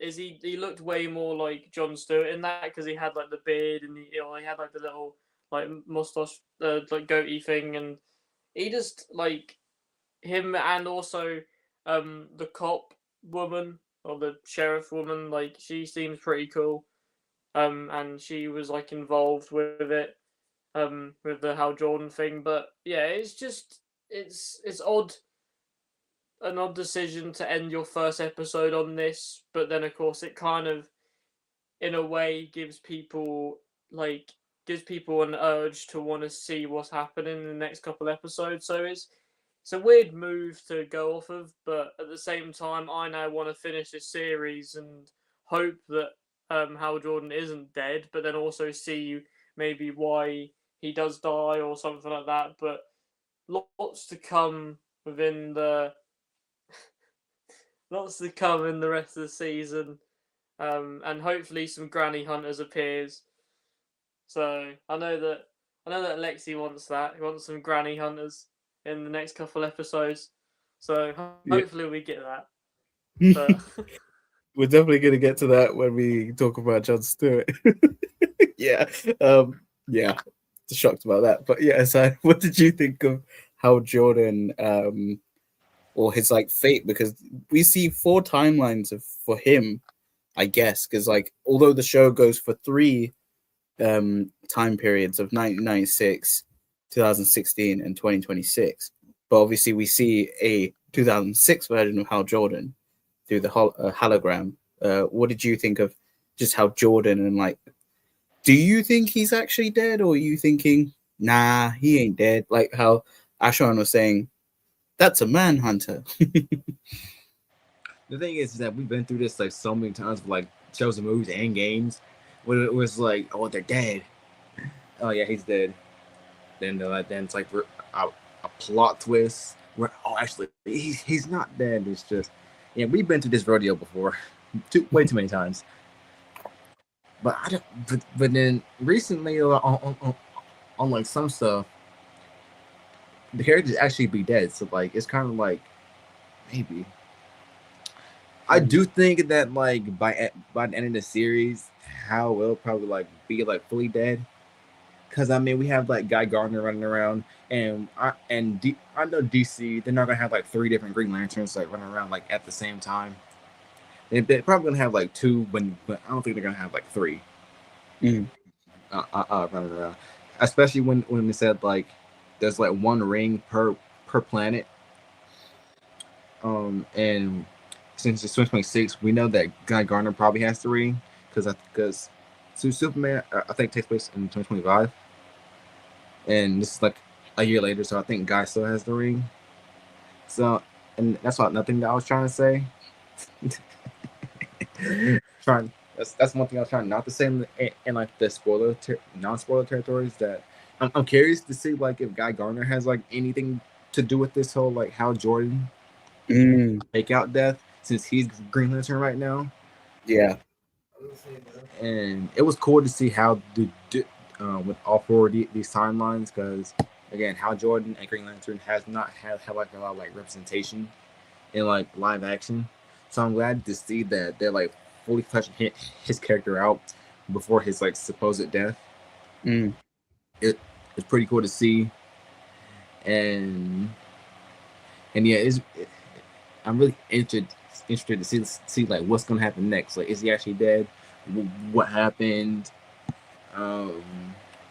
Is there anything that happened like in the span of like 10 years that's like hasn't to like do it with where we're at now? Are they gonna like keep doing like flashbacks to like to keep Hal in if he's dead? Yeah. Like I have so many like ideas and like stuff that I'm just like, I mean, this is like really curious, and I love shows like this where I'm actually like engaged in it. Yeah, it's always a case of like, if they did this at the end of the show, you'd be pissed, because it'd be like, we've gone through him, so like we've loved him so much, and then he dies, and you're like, fuck. But I think, from watching the Lanterns podcast, which they have, I think it's Straw Hat Goofy and Straw Hat Goofy. Yeah, his name, that's his handle. But he's able to talk to the creators and that stuff, and they were like, yeah, of course, some cases they want to like kill off the character at the end, but we wanted to make sure, we didn't want to do that whole kind of like, you watch this and then they kill your favorite character off at the end. So they were like, we'll kill him off here, so that way you can be like, oh, I'm curious, how did he die? What made him, why is he still in Nebraska in 2026 when in 2016 they're investigating a whole alien kind of like invasion sort of situation, as we see like that field of like dead people and one guy who's there, which we'll get into that interrogation scene because that was a great scene. But in terms of Hal Jordan, you could definitely tell there's a difference between the 2006 one and 2016. How like in 2006 he's very nice, and he's like very kind of like, I don't want to say green, but he's, I'm happy to be a Green Lantern kind of thing and that stuff. But then when you see him in 2016, he's very jaded. I don't know. I know the puns are crazy. It's all green. But he's very much like, it's the case, like, although the reasoning of him using the like fake cash to use the jukebox to kind of like instigate a fight, so that way he can be arrested, so that he can interrogate the prisoner. But it's like, usually with the Green Lantern Code, you can't use your ring for personal shit or personal gain and that stuff. So it's like, what's going on with Hal? Why is he so like bitter? Very like in 2016, he's very bitter. He's very kind of like, oh man, I've done this, kid. You're not going to take my ring over my dead body. And then literally 2026, you did. But in terms of him actually being dead, doubt. I doubt. And like, I think the Manhunter thing could be a way that isn't him. If he is dead though, there's a way to bring him back. The Black Lanterns. They bring the whole Lantern Corps is about death. And if we kill off Hal Jordan here, there's a way to bring him back. So don't worry. His death may not be permanent. It is DC, by the way. No deaths are permanent. they'll bring back a character if they want to. But there's also the case of like, if he did die, like, or like, why is he so jaded? Maybe he's going towards fear. Who knows? I mean, the show's called Lanterns for a reason. I'm pretty sure we're gonna see multiple lanterns, but so far we've seen green. But from Hal Jordan, we move on to the man, the myth, Jon Stewart, aka Aaron Pierre's performance. My God! And yes, you were right about the whole goatee look, as that is actually supposed to be like a kind of like representation of what we see in the Justice League animated cartoon, where like when Jon Stewart shows up in like the streets, like civilian style, he's got the turtleneck, he's got the black jacket. Obviously, like I think the filter makes it look more like blue and that stuff, but I'm sure it's got to be yellow, or maybe he's not wearing yellow because no green. Yellow is the weakness to green. But and his goatee is more of the side of like Justice League Unlimited, which I think is great that they're like, there's a difference between 2016 and 2026 Jon Stewart. But to get back to the kind of like how we see him in the show, we first see him in the beginning watching Hal Jordan, and then we have this really weird scene with his dad, Jon Stewart Senior. I think he's a senior. I can't remember if it's or the General Stewart. I can't remember. Where he gets his son to line up on this like board where you can see multiple shots have been there beforehand. So they've done this many times. Puts the apple on his head and goes, "Are you afraid?" And then shoots the gun and shoots the apple. And like John doesn't even flinch. Like he was born for this. But it seems like from that era of 1996, it's like he's studying Hal Jordan and like kind of like giving the report back to his dad. So I don't know if it's the case that like maybe the ring was supposed to go to Jon Stewart's dad, but went to Hal instead. And like maybe that question of, are you afraid? Because the whole Green Lantern, well, for those who don't know, the Green Lantern weakness is fear itself, which usually is represented by the color yellow, obviously with the Sinestro core. But I don't know. Do you think like, what do you think of the whole point of like, what was the point of that whole apple scene and like him kind of like, do you guys think there's some kind of like plot with his father and him wanting the ring or something like that? What do you guys think? Right, in terms of that point. I think like with that scene when I first saw it, I thought it was kind of odd, but I also thought that it kind of cemented John as this kind of like, that most likely in the rest of the series going to be like kind of a badass. He's like, as a kid he's not flinching at his dad shooting an apple off his head, like. And also it then, I feel like the scene, more so than what you were saying about the whole ring thing, I think it kind of like it means that John kind of gets Hal Jordan a bit more because his dad was in the army. And of course, how like they literally say that Hal Jordan was in the army, that he got like picked by the Green Lantern people, and then other Lantern people, and then that's why he was Green Lantern. And so like I could see maybe there being a thing where John's dad was supposed to get it, but I think it's more so just so then John can kind of like he knows what the army kind of feels like because he had to grow up with his dad. So then I feel like that's the kind of thing. But and then also I feel like it's more so just to establish like an age gap between the characters more than anything. But other than that, I could see it maybe going somewhere.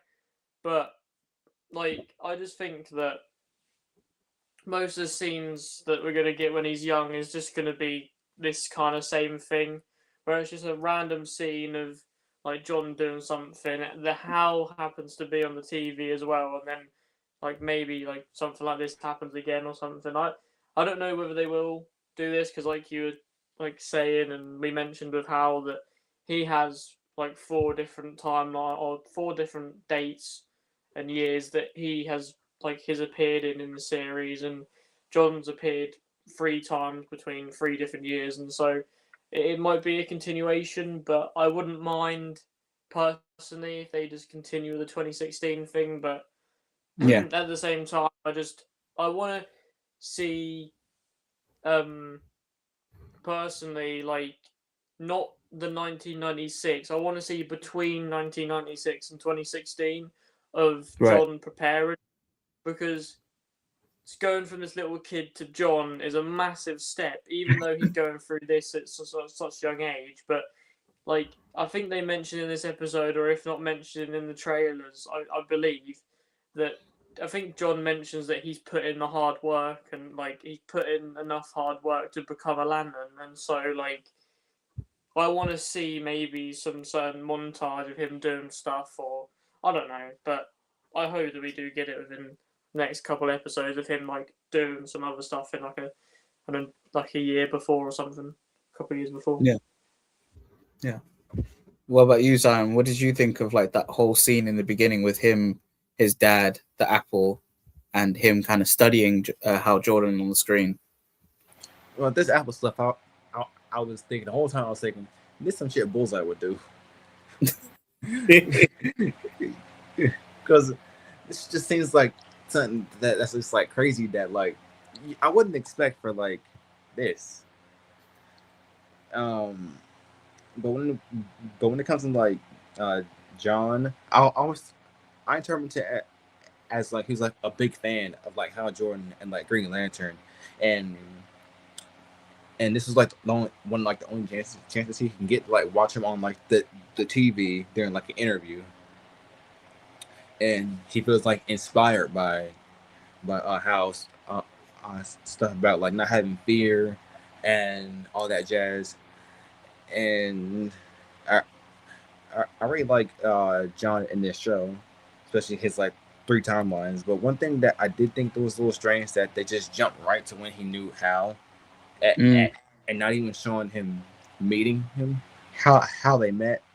And yeah, just like Ashwan said, I would like to see like more of that like in between time, that like 20-year period in between 96 and 16, to like see like how did he go from that like kid to him and how training and becoming like Green Lantern in training and all that stuff.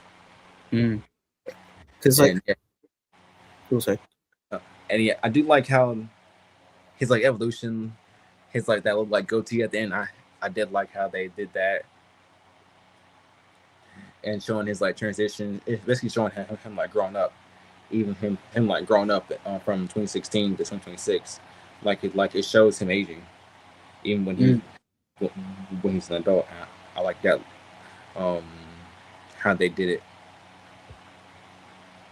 Yeah. We do have Mr. Makata who has just joined in. Hello there. Hello. Greetings. Definitely need to have you on the Gen Z report. We have a few line up in the guests, but anyway. Yeah, like for Jon Stewart, I feel like they did state that he has known Hal Jordan for 3 months now, or he's been training with Hal Jordan for 3 months, I think. So it's the case that 2016 is when he starts like the training for Green Lantern with Hal Jordan. But yeah, it would be cool to see what their first interaction is.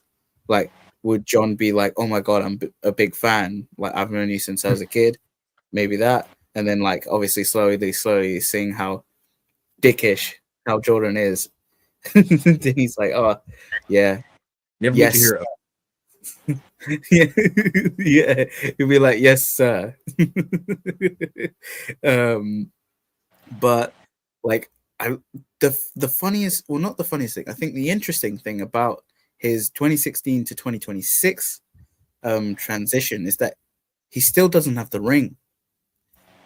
when we see him at the end of the episode, with Kerry confronting the body of Hal Jordan, he doesn't have the ring on. So, and from the Lanterns podcast, they have stated that, yeah, Guy Gardner has that ring, or he has the Green Lantern ring.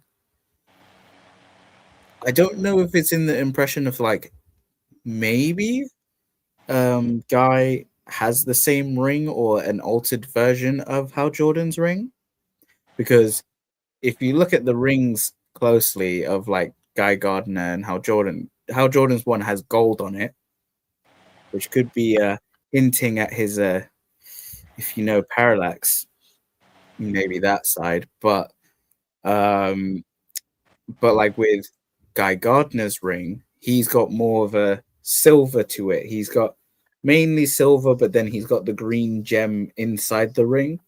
I know this isn't the ring. This is the Ryan Reynolds ring, but it's similar. Like, and I gotta say, I don't mind that film. I say give it a watch. Because it had a great Sinestro, and some of the constructs are amazing. But yeah, there's some off things about that film. But that's not the discussion for today. But yeah, it's like we've said about like how what's going on with like the 2026 thing. Why doesn't John have the ring if he's been trained to be the Green Lantern? Like, did Guy get the ring before? Like, was he the like one chosen instead? Who knows? Because like, yeah, John Stewart doesn't have the ring, and it's like, what the heck? And as Alexi alluded to before, John Stewart is the Granny Hunter, which is a surprising thing because when you look at that scene in that bar, like the bar scene, she's just looking very alien in the sense of like she's just staring at them, like I thought she was gonna be the Manhunter, like in disguise, because she was just there like staring at them while they're talking to each other, and then like when Hal leaves to do his bit, then she approaches John like, "Hello," and you don't even think anything's gonna happen, and then of course shit happens, and then you realize, oh my god, that's the guy, William Macon's wife. What? that line of was like, well, what is it's the grill line where it's like, oh yeah, I can't remember, but you know what I mean. It's like, oh, eating on someone else's grill or something like that, and it was just like, oh, I know what you're talking about, but it's yeah, the saying either. Let me see if I can find it. But yeah, like it was such a like it was like, oh shit, like at first I thought it was something else, and then I was like, oh wait,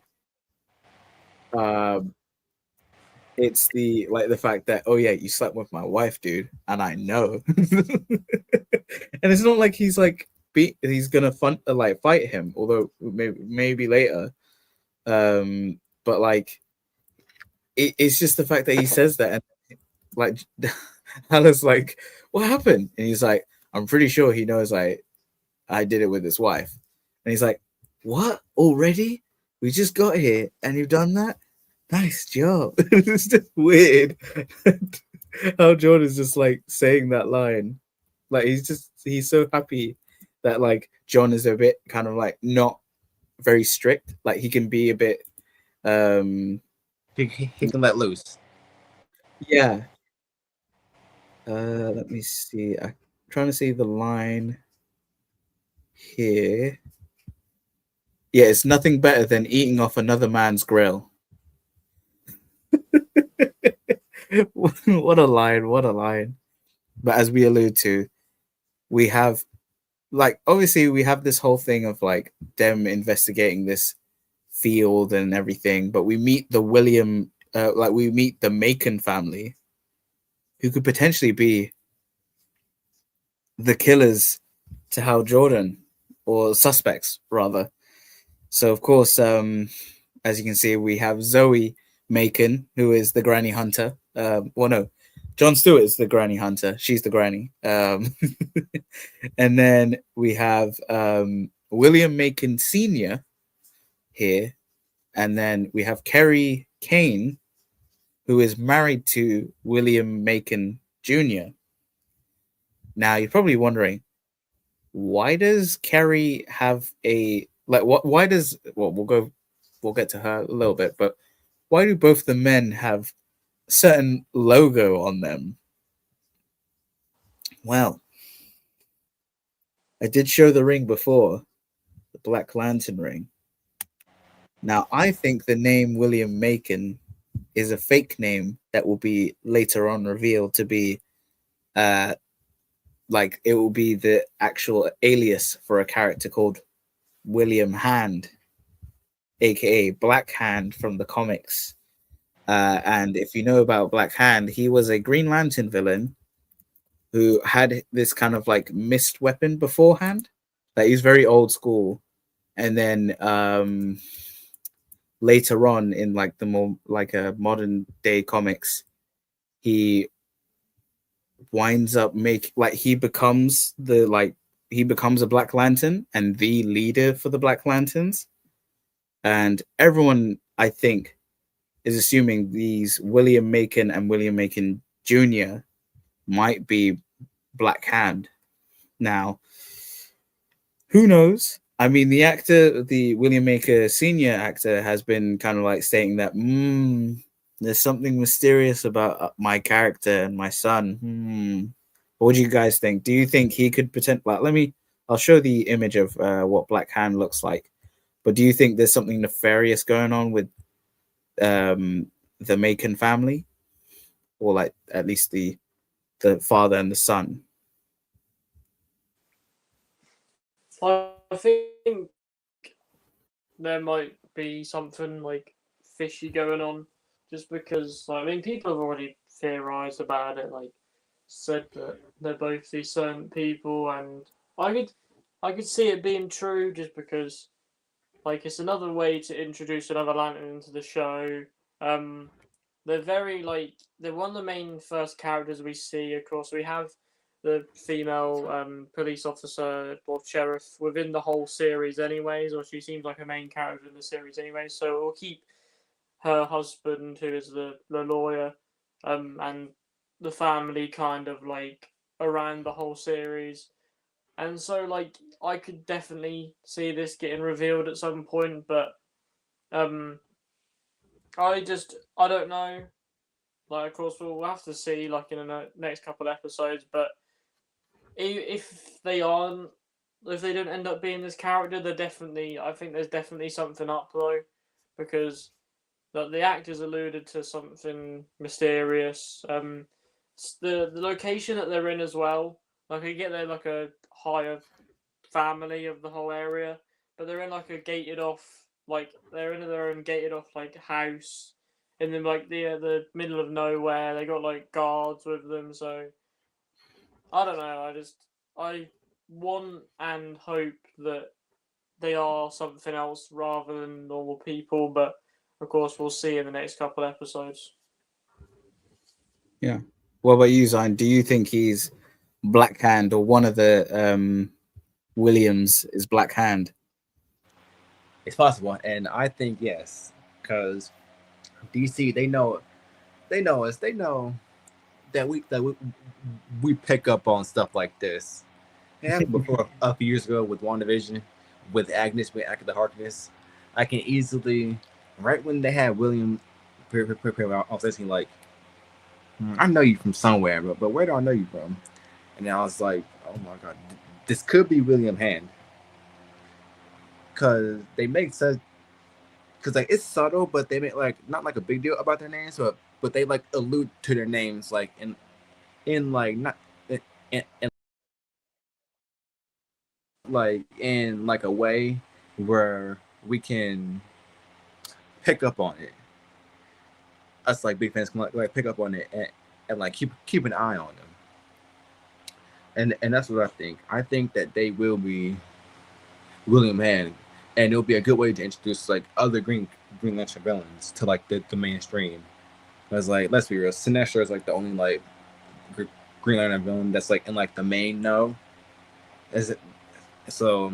If this is William Hand, I would really like them spending it on like another villain and trying to bring that villain to start like the spotlight and see how they would do it in this more like first like grounded, but like this can probably like that gateway into like that more like fantastical Green Lantern and to see like other lanterns be like introduced into the show as well.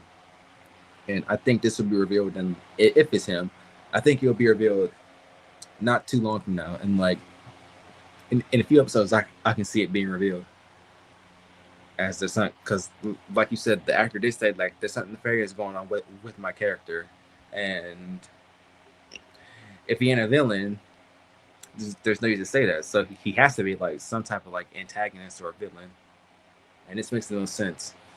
And so like we've seen from like some trailer videos and that stuff that they do have these like mist weapons, or like we see in a trailer shot there's like black mist. And Black Hand, before becoming a Black Lantern like member, or the Black Lantern member, he would have a weapon, like his rod or like kind of like baton had a mist kind of like it was a mist weapon that he would shoot out with green mist. But I think like if they do kind of like, if it is William Hand, I think they're going to change it to a black mist. So it's like, oh, maybe not like straight away he'll become a Black Lantern, because it was only like in the modern day that's when he becomes a Black Lantern. Yeah, that's his rod, by the way. Yeah, to become a Black Lantern, you need to be dead. So he was like, yeah, I'm obsessed with death. I'm going to do it. And then he becomes Black Lantern. And, you know, like I think one of the most iconic stories for Green Lanterns is the Blackest Night event, which, you know, obviously Hal Jordan was very big in it. And, you know, a lot of characters were kind of sort of resurrected. Even like, you know, characters like Barry Allen were kind of like brought back. So it's like that's definitely future setup. But the fact that, like, you know, there's something there with the whole Macon family. Sounds like bacon. I don't know why. And I think the reason why with Kerry Kane also, she could be related to a certain Bat family member. Maybe. I don't know. But there is a proper reference that is actually proper true. Is she talks to Barbara, or she says Bob. Now, I think that's actually Barbara Gordon she's chatting to. So maybe Kerry Kane, maybe she had time in Gotham and then came to Nebraska. Maybe she had run-ins with Barbara Gordon, or maybe they're friends.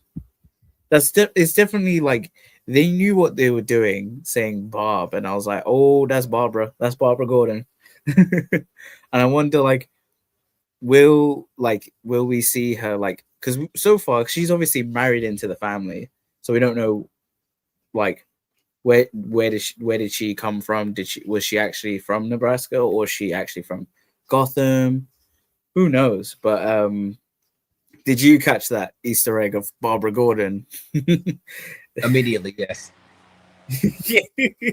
Oh, Ashwan didn't get it, but it's fine. Like, I think like it's hidden Easter egg, and like, or it could mean nothing. That's the thing. Us comic fans, we're always looking for the little crumbs of, you know, something Easter eggy or something hinting at lore. But yeah, Atman was dead, so he became Black Lantern too. Oh, who's Atman?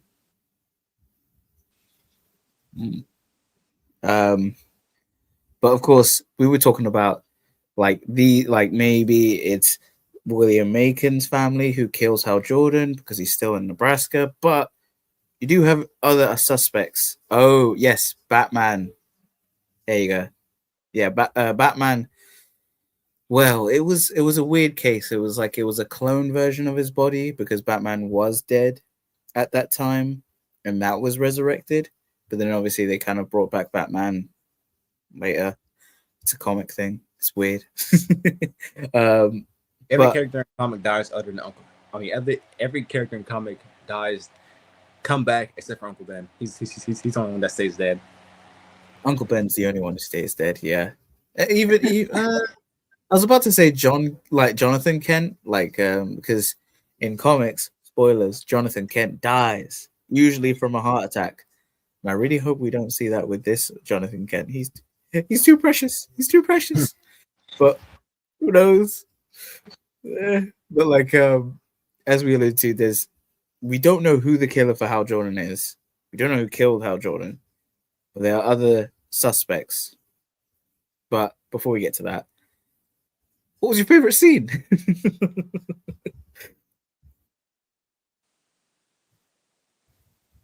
I mean, I think it's kind of hard not to pick like the scene you have on screen at the moment.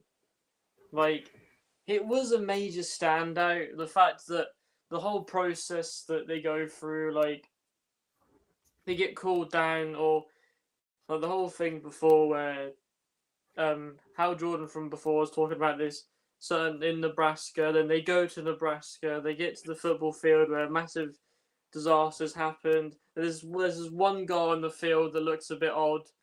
That guy then gets tracked down by the police. Then Hal Jordan goes through all this stuff, then get arrested. So then actually interview him, and then of course, like all throughout this whole thing, he's thinking that he's an alien, and then I think at least like a couple minutes into the interview, he's like giving it. He's basically saying that he's not, but then instantly, like that, he just switches up his demeanor and switches up his voice, and it's just such a good because the actor that is across from Hal Jordan, I didn't know of him. Like I don't know of this other actor, and I just feel like he done a really good performance, and it kind of just like steals the whole episode because then it of course reveals, even though we know of aliens being in the world already, but then to then add that alien kind of touch into this very grounded show from the off, to have this kind of alien, even though it hasn't revealed it just yet. I don't know if it will, but it didn't reveal like real what he looks like As an alien, it yeah. never revealed what he actually like looks like as an alien. But hopefully we get it. But of course, with his alien species, or with his kind of alien thing, which might be a reason why we don't see it. But of course, he kind of just he goes kaboom because he has some sort of like bomb in him, and Yeah. basically Hal covers it up with his lantern ring, and then it explodes basically like a hole outside of the prison. And so yeah, it was just this series just from like when after seeing this scene and just the fact that like the whole build up into this, it was just really good having like this is the payoff, and also just to see where this does honestly go into that kind of criminal investigation kind of series. Like the first episode is them hunting down an alien, figuring out that this guy is an alien, hunting him down, like interviewing him, and then the guy blows up. Like it's crazy for like a first episode, and then of course, and like the only other scene that I would say that tops it for me, or might may top it, or I just think is one of the best ones, is I just like when like they're in the car. I like the scene in the car where they're just sat there and doing nothing, just driving along. The next thing you know, Hal just jumps out of the car, just leaves the ring there for John, and then if you weren't like paying attention, you might have thought John was dead because he zooms off of a cliff. But apparently he used the ring to create some bubble wrap. So don't know if that's really done much use, but he apparently made some bubble wrap and he's alright. But yeah, I feel like with most of these scenes that we got in the first episode at least, I feel like it establishes this like place that they're gonna be for the whole season.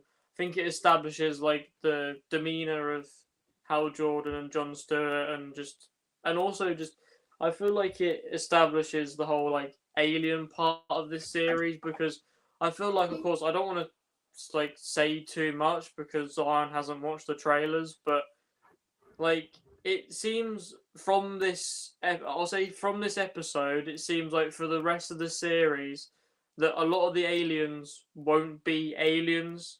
They'll be like humans, like aliens posing as humans, and that we won't see them in their proper alien form throughout most of the series. And so, like, it is kind of pretty cool, and of course, it means that you don't have to splurge a lot of budget on a load of CGI aliens. Um, but yeah, I was just blown away with this scene and just the acting from this other. I just thought the other actor was phenomenal in it, and just I now I was in the same boat of you lot, even though I didn't really know the lore too much. I did think the casting of Hal Jordan was a bit odd, but then, like you were saying, and it's incredible from the off, and just this scene in general, it's got to be up there, and I hope there's a scene that tops it in the rest of the season, because of course you want a season to get better episode by episode, but this already is just phenomenal, and I honestly can't wait for episode 2. It's gonna be so good. Yeah. What about you, Zion? What was your favorite scene from the show or this episode? Show. This scene of them of how integrating the alien. Yeah, that is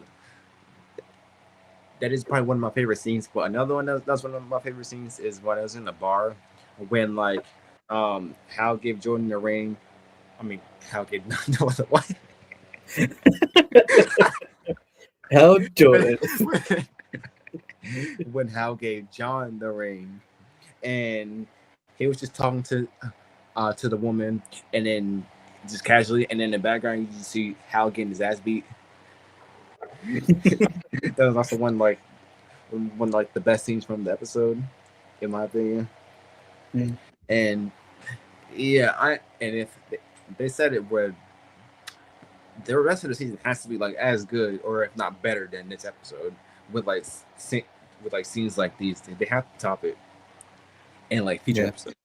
So I have very high hopes that we're gonna see a lot of funny scenes, funny, more best scenes, and just that's another thing that I like about this, where they have comedy, but it's not too serious. It's like the best balance, and that's what's missing from a lot of modern superhero stuff, where they don't have a balance in it. So I'm glad for this so far, and they have that balance, and I really hope they continue that for the rest of the show.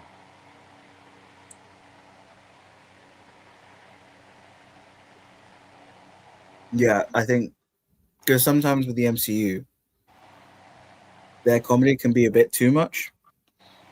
Whereas this, although there's a lot of F-bombs in this series, I think, and definitely don't watch it with your kids. But it fits the ground of these are supposed to be, so the Green Lanterns are space cops. So it fits with that theme of true detective kind of thing. They're just investigating a potential threat and everything. They're having banter and you can see that they will slowly gain a respect for you. John's already says that he respects Hal Jordan, because Zoe Macon goes how can you respect this guy? And he's I respect him, but obviously there's yeah, but also he's a dick kind of thing. So it's you can see that slowly this relationship will build to sort of a kind of emotional one, because you do see John shed a tear for seeing how Jordan's like dead body in at the end. So you're like, okay, there is a connection there. Like, he's not going to be like, oh, good, he's dead, kind of thing. Like, I know, like in the comics when Jon Stewart debuted, he hated Hal Jordan, and Hal Jordan was like, I don't like this guy. I'm the Green Lantern. What the hell are you doing here? But obviously nowadays they're like best buds, kind of. Well, not as best buds as like Green Arrow and Green Lantern, or Hal Jordan and Barry Allen. But it's the case that, like, you know, you can see this buddy cop relationship grow. And yeah, I gotta say, especially when in the interrogation the guy goes like, he Hal Jordan's like, have you seen what's the place in Harry Potter, the wizard school? And the guy can't even answer that, and it's like, yeah, he's already suspect, he's already a sus, he's a sussy bucker. Yeah, he doesn't how he would know with like what, like over 30 years of experience, he would know how to like interrogate him. It shows and it's like, here. yeah, because he's like, yeah, you know, you can like you shapeshifters and whatnot can, and you aliens can be like, you'll learn all the important facts, but you won't know like the uninteresting things, or like, you know, like the small things that you'll be like, a human would know straight away, like Harry Potter. Like, it's now I'm forgetting. Oh no, I'm alien. I forgot the school. Hogwarts.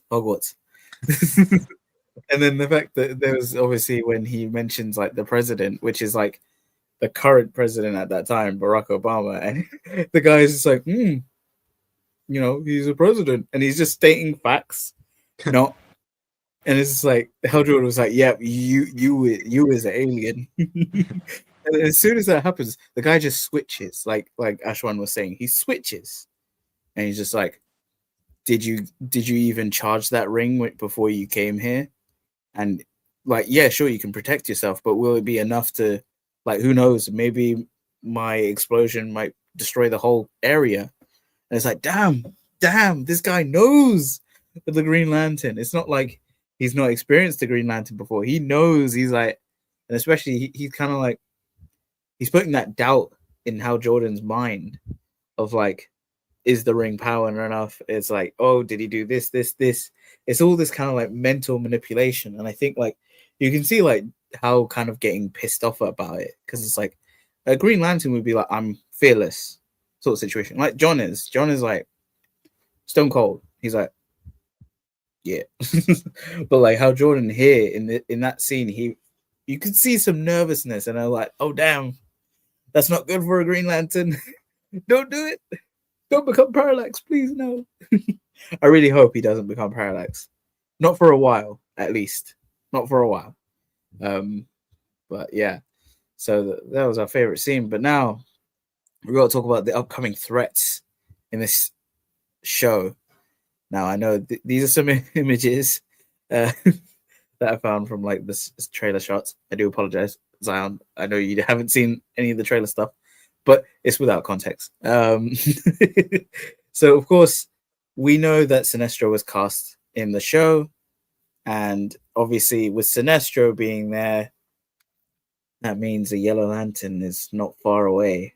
So, but the Yellow Threat, also, it you know, it might not be Sinestro himself being the kind of like threat of fear. It could be Hal Jordan. He might succumb to fear himself. So who knows about that?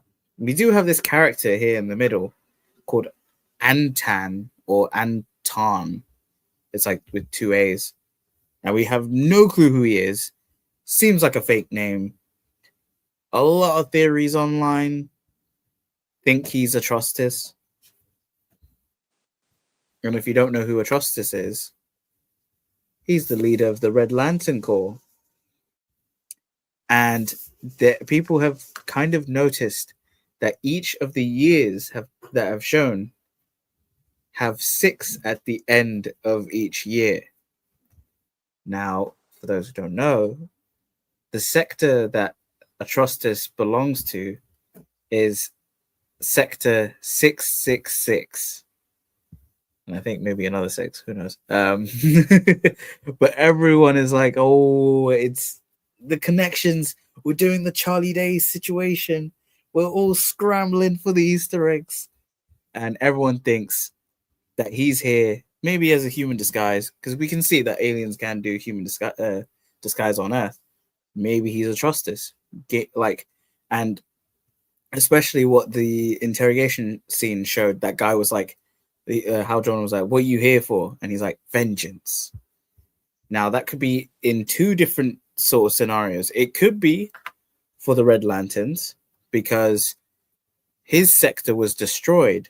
Atrocitus's sector was destroyed, and he's always been vengeful, and that kind of led to him getting the Red Ring of Rage as the Red Lantern Corps. But it could also be the potential threat of the Manhunters. Now, we did talk about the Manhunters briefly, but there is this image here that could potentially be a Manhunter. Who knows? But maybe they're the threat of the series, and we'll see what happens with that. And maybe the Manhunters are responsible for Hal Jordan's death. Or maybe the Hal Jordan dead body is a Manhunter. We don't know. It could be anyone, as Jon Stewart said. What do you guys think of like the potential threats in this season, and like what you hope to expect for the next season after this? I think like it's pretty crazy. Of course, I've seen the trailers, and when I saw Sinestro, I just thought he looked really good, and like especially with the Atrocitus thing, like I was one of the people that kind of when I heard that I was like, oh, okay, it makes sense, and also I just feel like it's good at least with this to establish more like Lantern characters other than Hal and John, because of course they're in a world of aliens, because you have Superman, um, you have all the Kryptonians, but you also have the interrogation scene in the first episode, and so you're establishing this world full of aliens. Why not have these other Lantern characters? Like I really want Laughley's. I think would look really cool. Like some other characters just to add in there.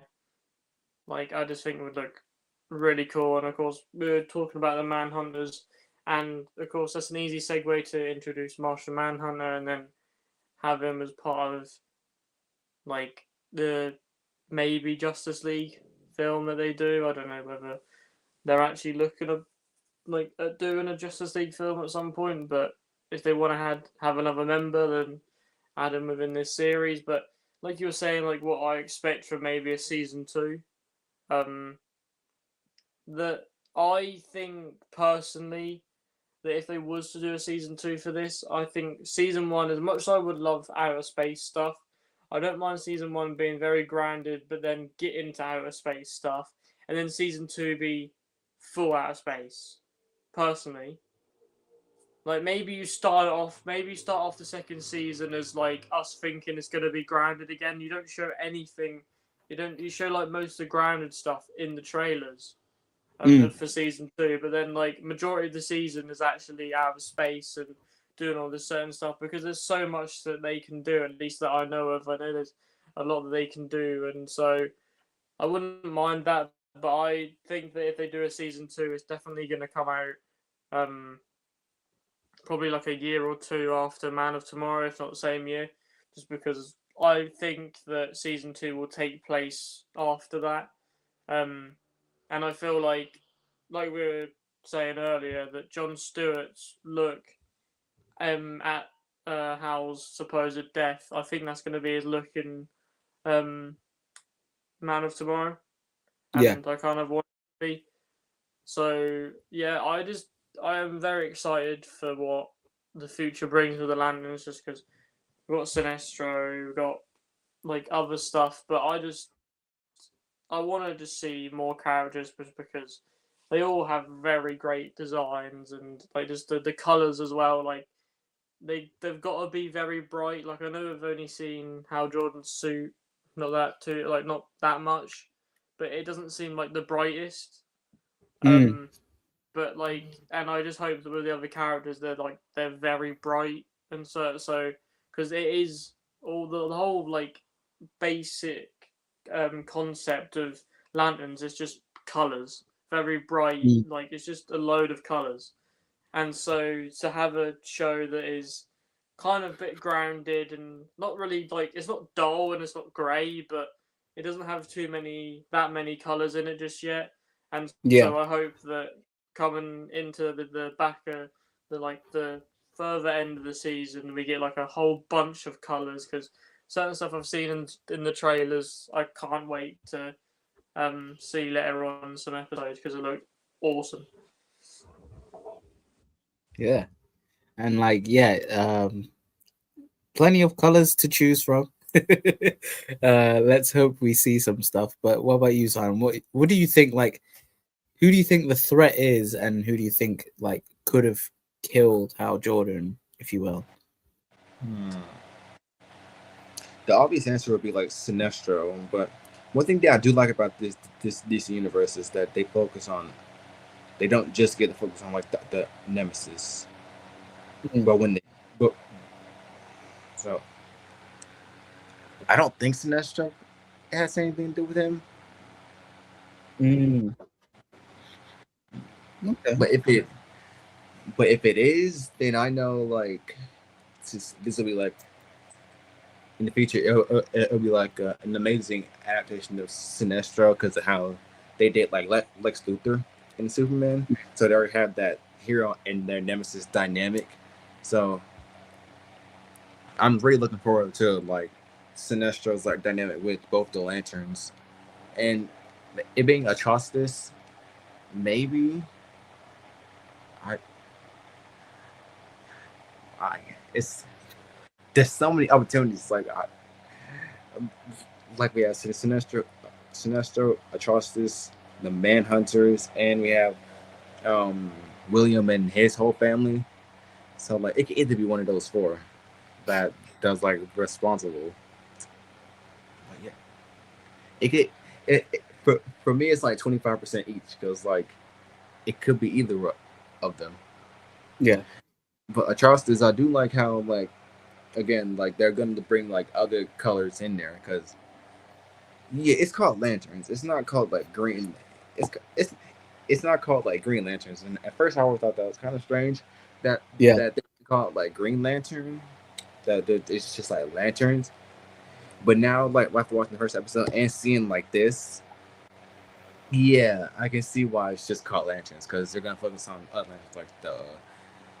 If it's true, William Hand and the black ones, Sinestro with his Sinestro core with the yellow, Atrocitus, Red Lantern, and all that. So yeah, I can see all these threats and being responsible for whatever's going on with Hal.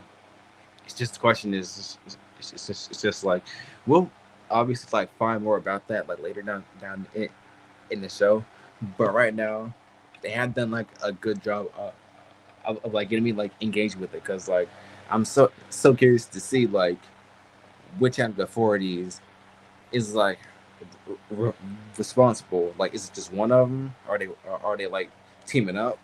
Is there any like one team ups? Could it be neither of them? Could it be like something else? And I do like how they're bringing other villains in, and it's like I said before, like with Atrocitus, hopefully with William Hand and the Manhunters. It's not just Sinestro, and I do like appreciate them bringing like lesser known villains into the spotlight to get that adaptation, so like the more so like that audience can like see these other villains and be like, they're really interesting. I want to learn more about them, and hopefully they'll get more adaptations, or they can either bring like more like Green Lantern villains into it next season. Since I also think that next season is gonna be like heavily space themed. Yeah. While this one's more like grounded. Yeah. They're like building out the universe with these, and then next they're gonna just go like not all out, but they're gonna like go like what we as like Green Lantern fans would recognize more. Yeah, because like you said, Green Lanterns have so many villains, that the fact that like we haven't got any of them in live action apart from like we got Parallax technically in the Green Lantern movie. Not quite OG Parallax, it's just more of a Guardian. Also, do we think we're going to see Guardians, like the Guardians in this show? That's going to be an interesting thing because obviously, if you know the Guardians, they're all blue, like little blue, blue with white hair, little people, but they're also like they're the inspiration to humanity, like thinking of elves. Because like I think that's a fun fact of like when the green, or I think it was maybe a leprechaun, like when a guardian showed up on Earth, they were like, "Oh my god, he's a leprechaun" or whatever, and they based it off of him. And so I'm like, I'd hope we see the little blue men, the guardians. Although I think there's rumors that we might see like I know the guardians are not all men because there is they're female guardians as well. I just want to see one of them, and I want to see them in their blue glory. Although I feel like we're going to get a human avatar version, maybe. But a thought of mine has just occurred of like, what if it's John Stewart Sr. who killed Hal Jordan? Just so John Stewart could get the ring. Maybe he's that adamant to like, yeah, he needs the ring, and he kills Hal Jordan there. Who knows? That's a way out there for you, that sort of theory. But yeah, that was so. Like, obviously, we're still at episode 1, and of course, Zion will be able to watch it on Sunday, whereas me and Ashwan, unless we stay up, we'll be able to watch it on Monday, and then obviously we'll have our thoughts. Obviously, what we're doing in this report, in this Gen Z report of discussion, we're only going through episode 1, so we won't do episode 2 next week, but we'll go like we'll be watching it, and then when it comes to the finale, that's when we'll do another report discussion about the entire season. But if it's a big episode, who knows, maybe we'll discuss it. But always let us know down in the comments if you want to see that, if you want to see weekly reports of that. Who knows? But there's definitely more stuff to come as we approach like New York Comic Con. There's so many things on the horizon. But yeah, that was, I think, our final thoughts on the Lantern show. We love it. Can't wait for more. And I would say, as a wild prediction, we can all each go through it. But like for me, wild prediction, we see another hero in the past with Hal Jordan in the show, and I'm thinking Flash, Barry Allen. I'm gonna put that wild prediction there. But what about you? What are your two's wild prediction for the show, for this season rather? I kind of have a wild prediction, but depending on whether you think it's too wild, then it's up to you two. I think Superman will appear in this series at some point. Ooh, that's a good wild prediction. Mine is completely out there. I don't even know if Barry even would show up. But what about you, Sion? What's your wild prediction? And we'll see if it's true. I haven't really thought about this, but like one like wild thing that I would probably say is that since Hal has been like doing this for like 30 or something years, I think we see like something. I think we see like him and Sinestro obviously I think are gonna like know each other, and we're gonna see like a flashback with them and a like battle or something. Or like something like big with them two. Interesting. Like, I don't even, when I took this screenshot of Sinestro, I don't know what he's wearing. He could be wearing his Green Lantern outfit. So you might be dead on the money here, Zion, about we're seeing like him, Sinestro, and Hal Jordan maybe fight each other. Who knows? but both of you have better wild predictions than me. I think mine is completely off in the multiverse.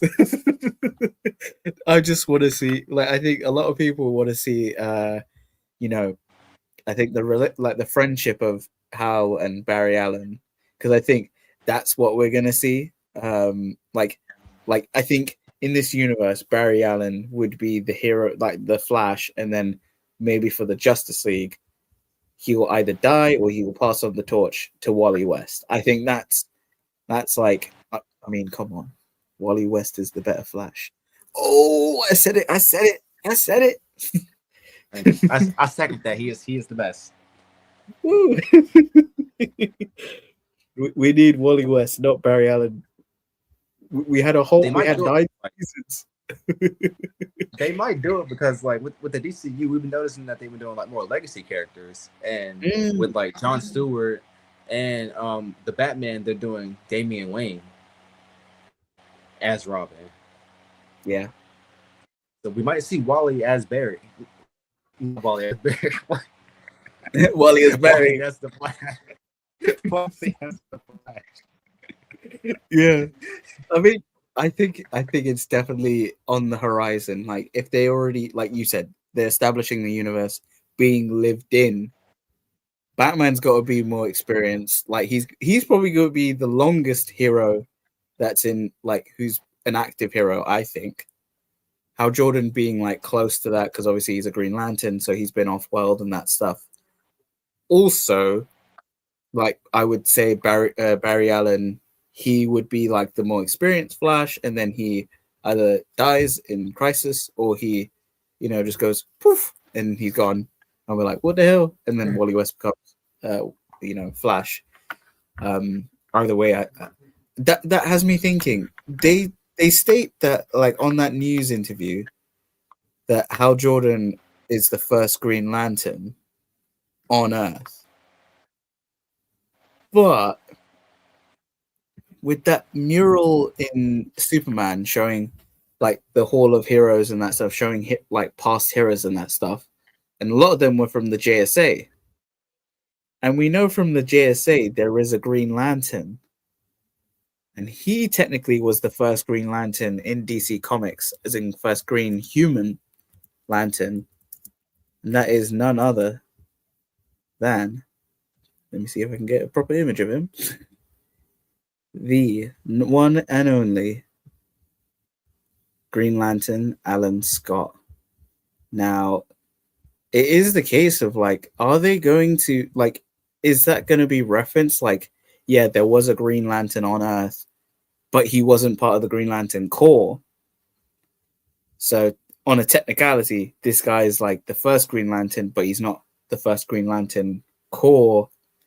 Like, that lot being the first, like Hal Jordan being the first human of that lot, and Alan Scott being the first actual Green Lantern.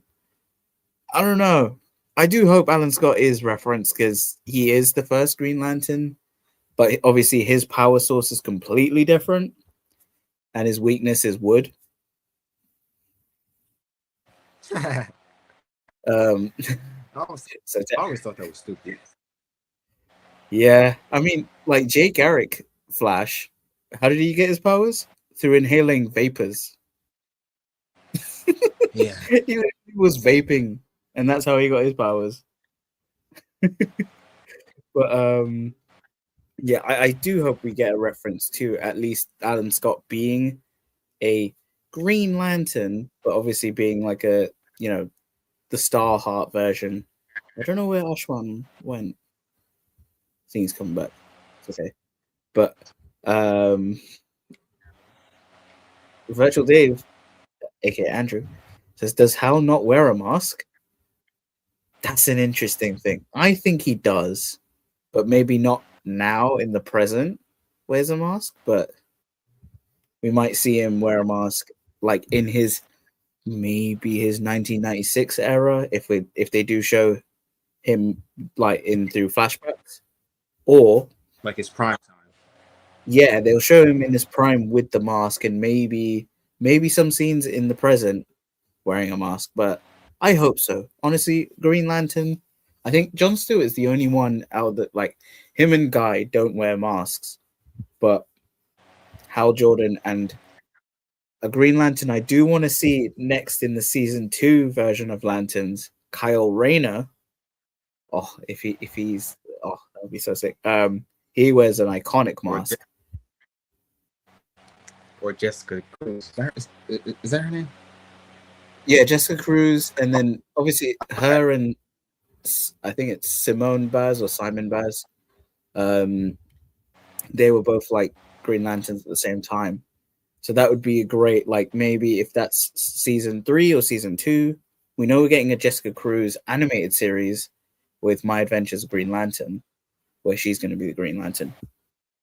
But yeah, Ashwan, but when you disconnected, I showed Alan Scott, the Green Lantern of Earth, that predates Hal Jordan, but technically he had the Starheart Lantern rather than the actual willpower Green Lantern, and his weakness was wood. So technically, to defeat both these Green Lanterns, all you need is a number 2 pencil, because that pencil's yellow and it's wood. Lame joke aside, it's so strange. It's like the old school heroes had weird origins. Like I was saying, Jay Garrick literally was just a vapor. Like he just vaped and then became Flash. But yeah, it's fine. But yes, that was the Lanterns discussion for episode 1. Obviously, let us know if you want to see us talk about the finale of Lanterns, or even if you want to see the weekly report of the Lanterns and we just do a very quick, or we do a video about it instead. Who knows? But of course, is always us with the Gen Z report every week, and we obviously do our little sign off. But before that, yes, wasn't his weakness yellow painted wood? No, that would take down both Green Lanterns, both Alan Scott and Hal Jordan, because it's yellow and wood for him. But for Alan Scott, it was just wood. Just wood. But yes, that is the Gen Z report today. So let's go through the table. Where can the lovely people find you, Zion? We'll start from you. You can find me here every Saturday. Tomorrow on Dan Ho's Legends and Liquor. Well, the topic will be interesting. What's our most expensive figure in our collection? So tune in to see what is ours. On Dan Ho's Extra Show every week. And most importantly, on Instagram at collecting_chronicles, _, to see amazing figure photography. Yes, everyone go check out Zion's page on Instagram. Look at that. 228 followers, man. Hopefully we'll get that number up. Come, everyone go follow collecting_chronicles. Don't forget the underscore. And Ashwan, where can the lovely people find you?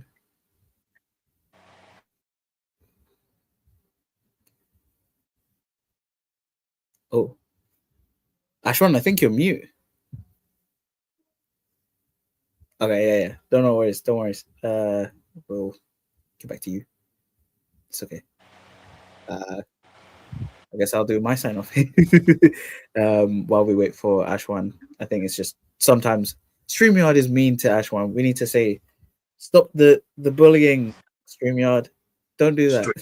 StreamYard, Dinkelberg. But of course, you can find me here on you can find me here on my YouTube, Zman12Bat, aka Agent_Zman.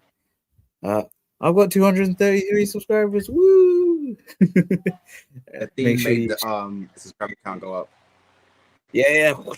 Come on. And if you want to check out, I did do a video this week. First Z-Man report of this year, I think, or recently, where I talked about D23. So if you want to give that video some love, much appreciated. And of course, you can find me on Instagram, Agent_Zman. Of course, 865 followers. Come on, Let's get to 1,000 before the year ends. Woo! But that is me. And Ashwan, where can the lovely people find you? Can you hear me fine? Perfect. Yes. Okay, cool. Ashwan231 on Instagram, Ashwan231 comics on YouTube. Here every weekend on the Gen Z Report, of course. This week is the Lanterns episode 1 discussion. Don't know what we'll be doing next week, but of course we're not doing this every episode, unless you lot want it. We're definitely gonna touch upon the finale, so definitely be sure to check that out in the next however many weeks. Be sure to watch that. Of course, I'll be on Legends and Liquor tomorrow. Show off, of course, like Zion said, our most expensive thing in our collection, and like I said on the extra show, which I appear on as well, that mine may, some people may not have guessed what mine is. If you would have watched the earlier episodes that I appeared on, if not one of the first episodes I appeared on, then you will somewhat know.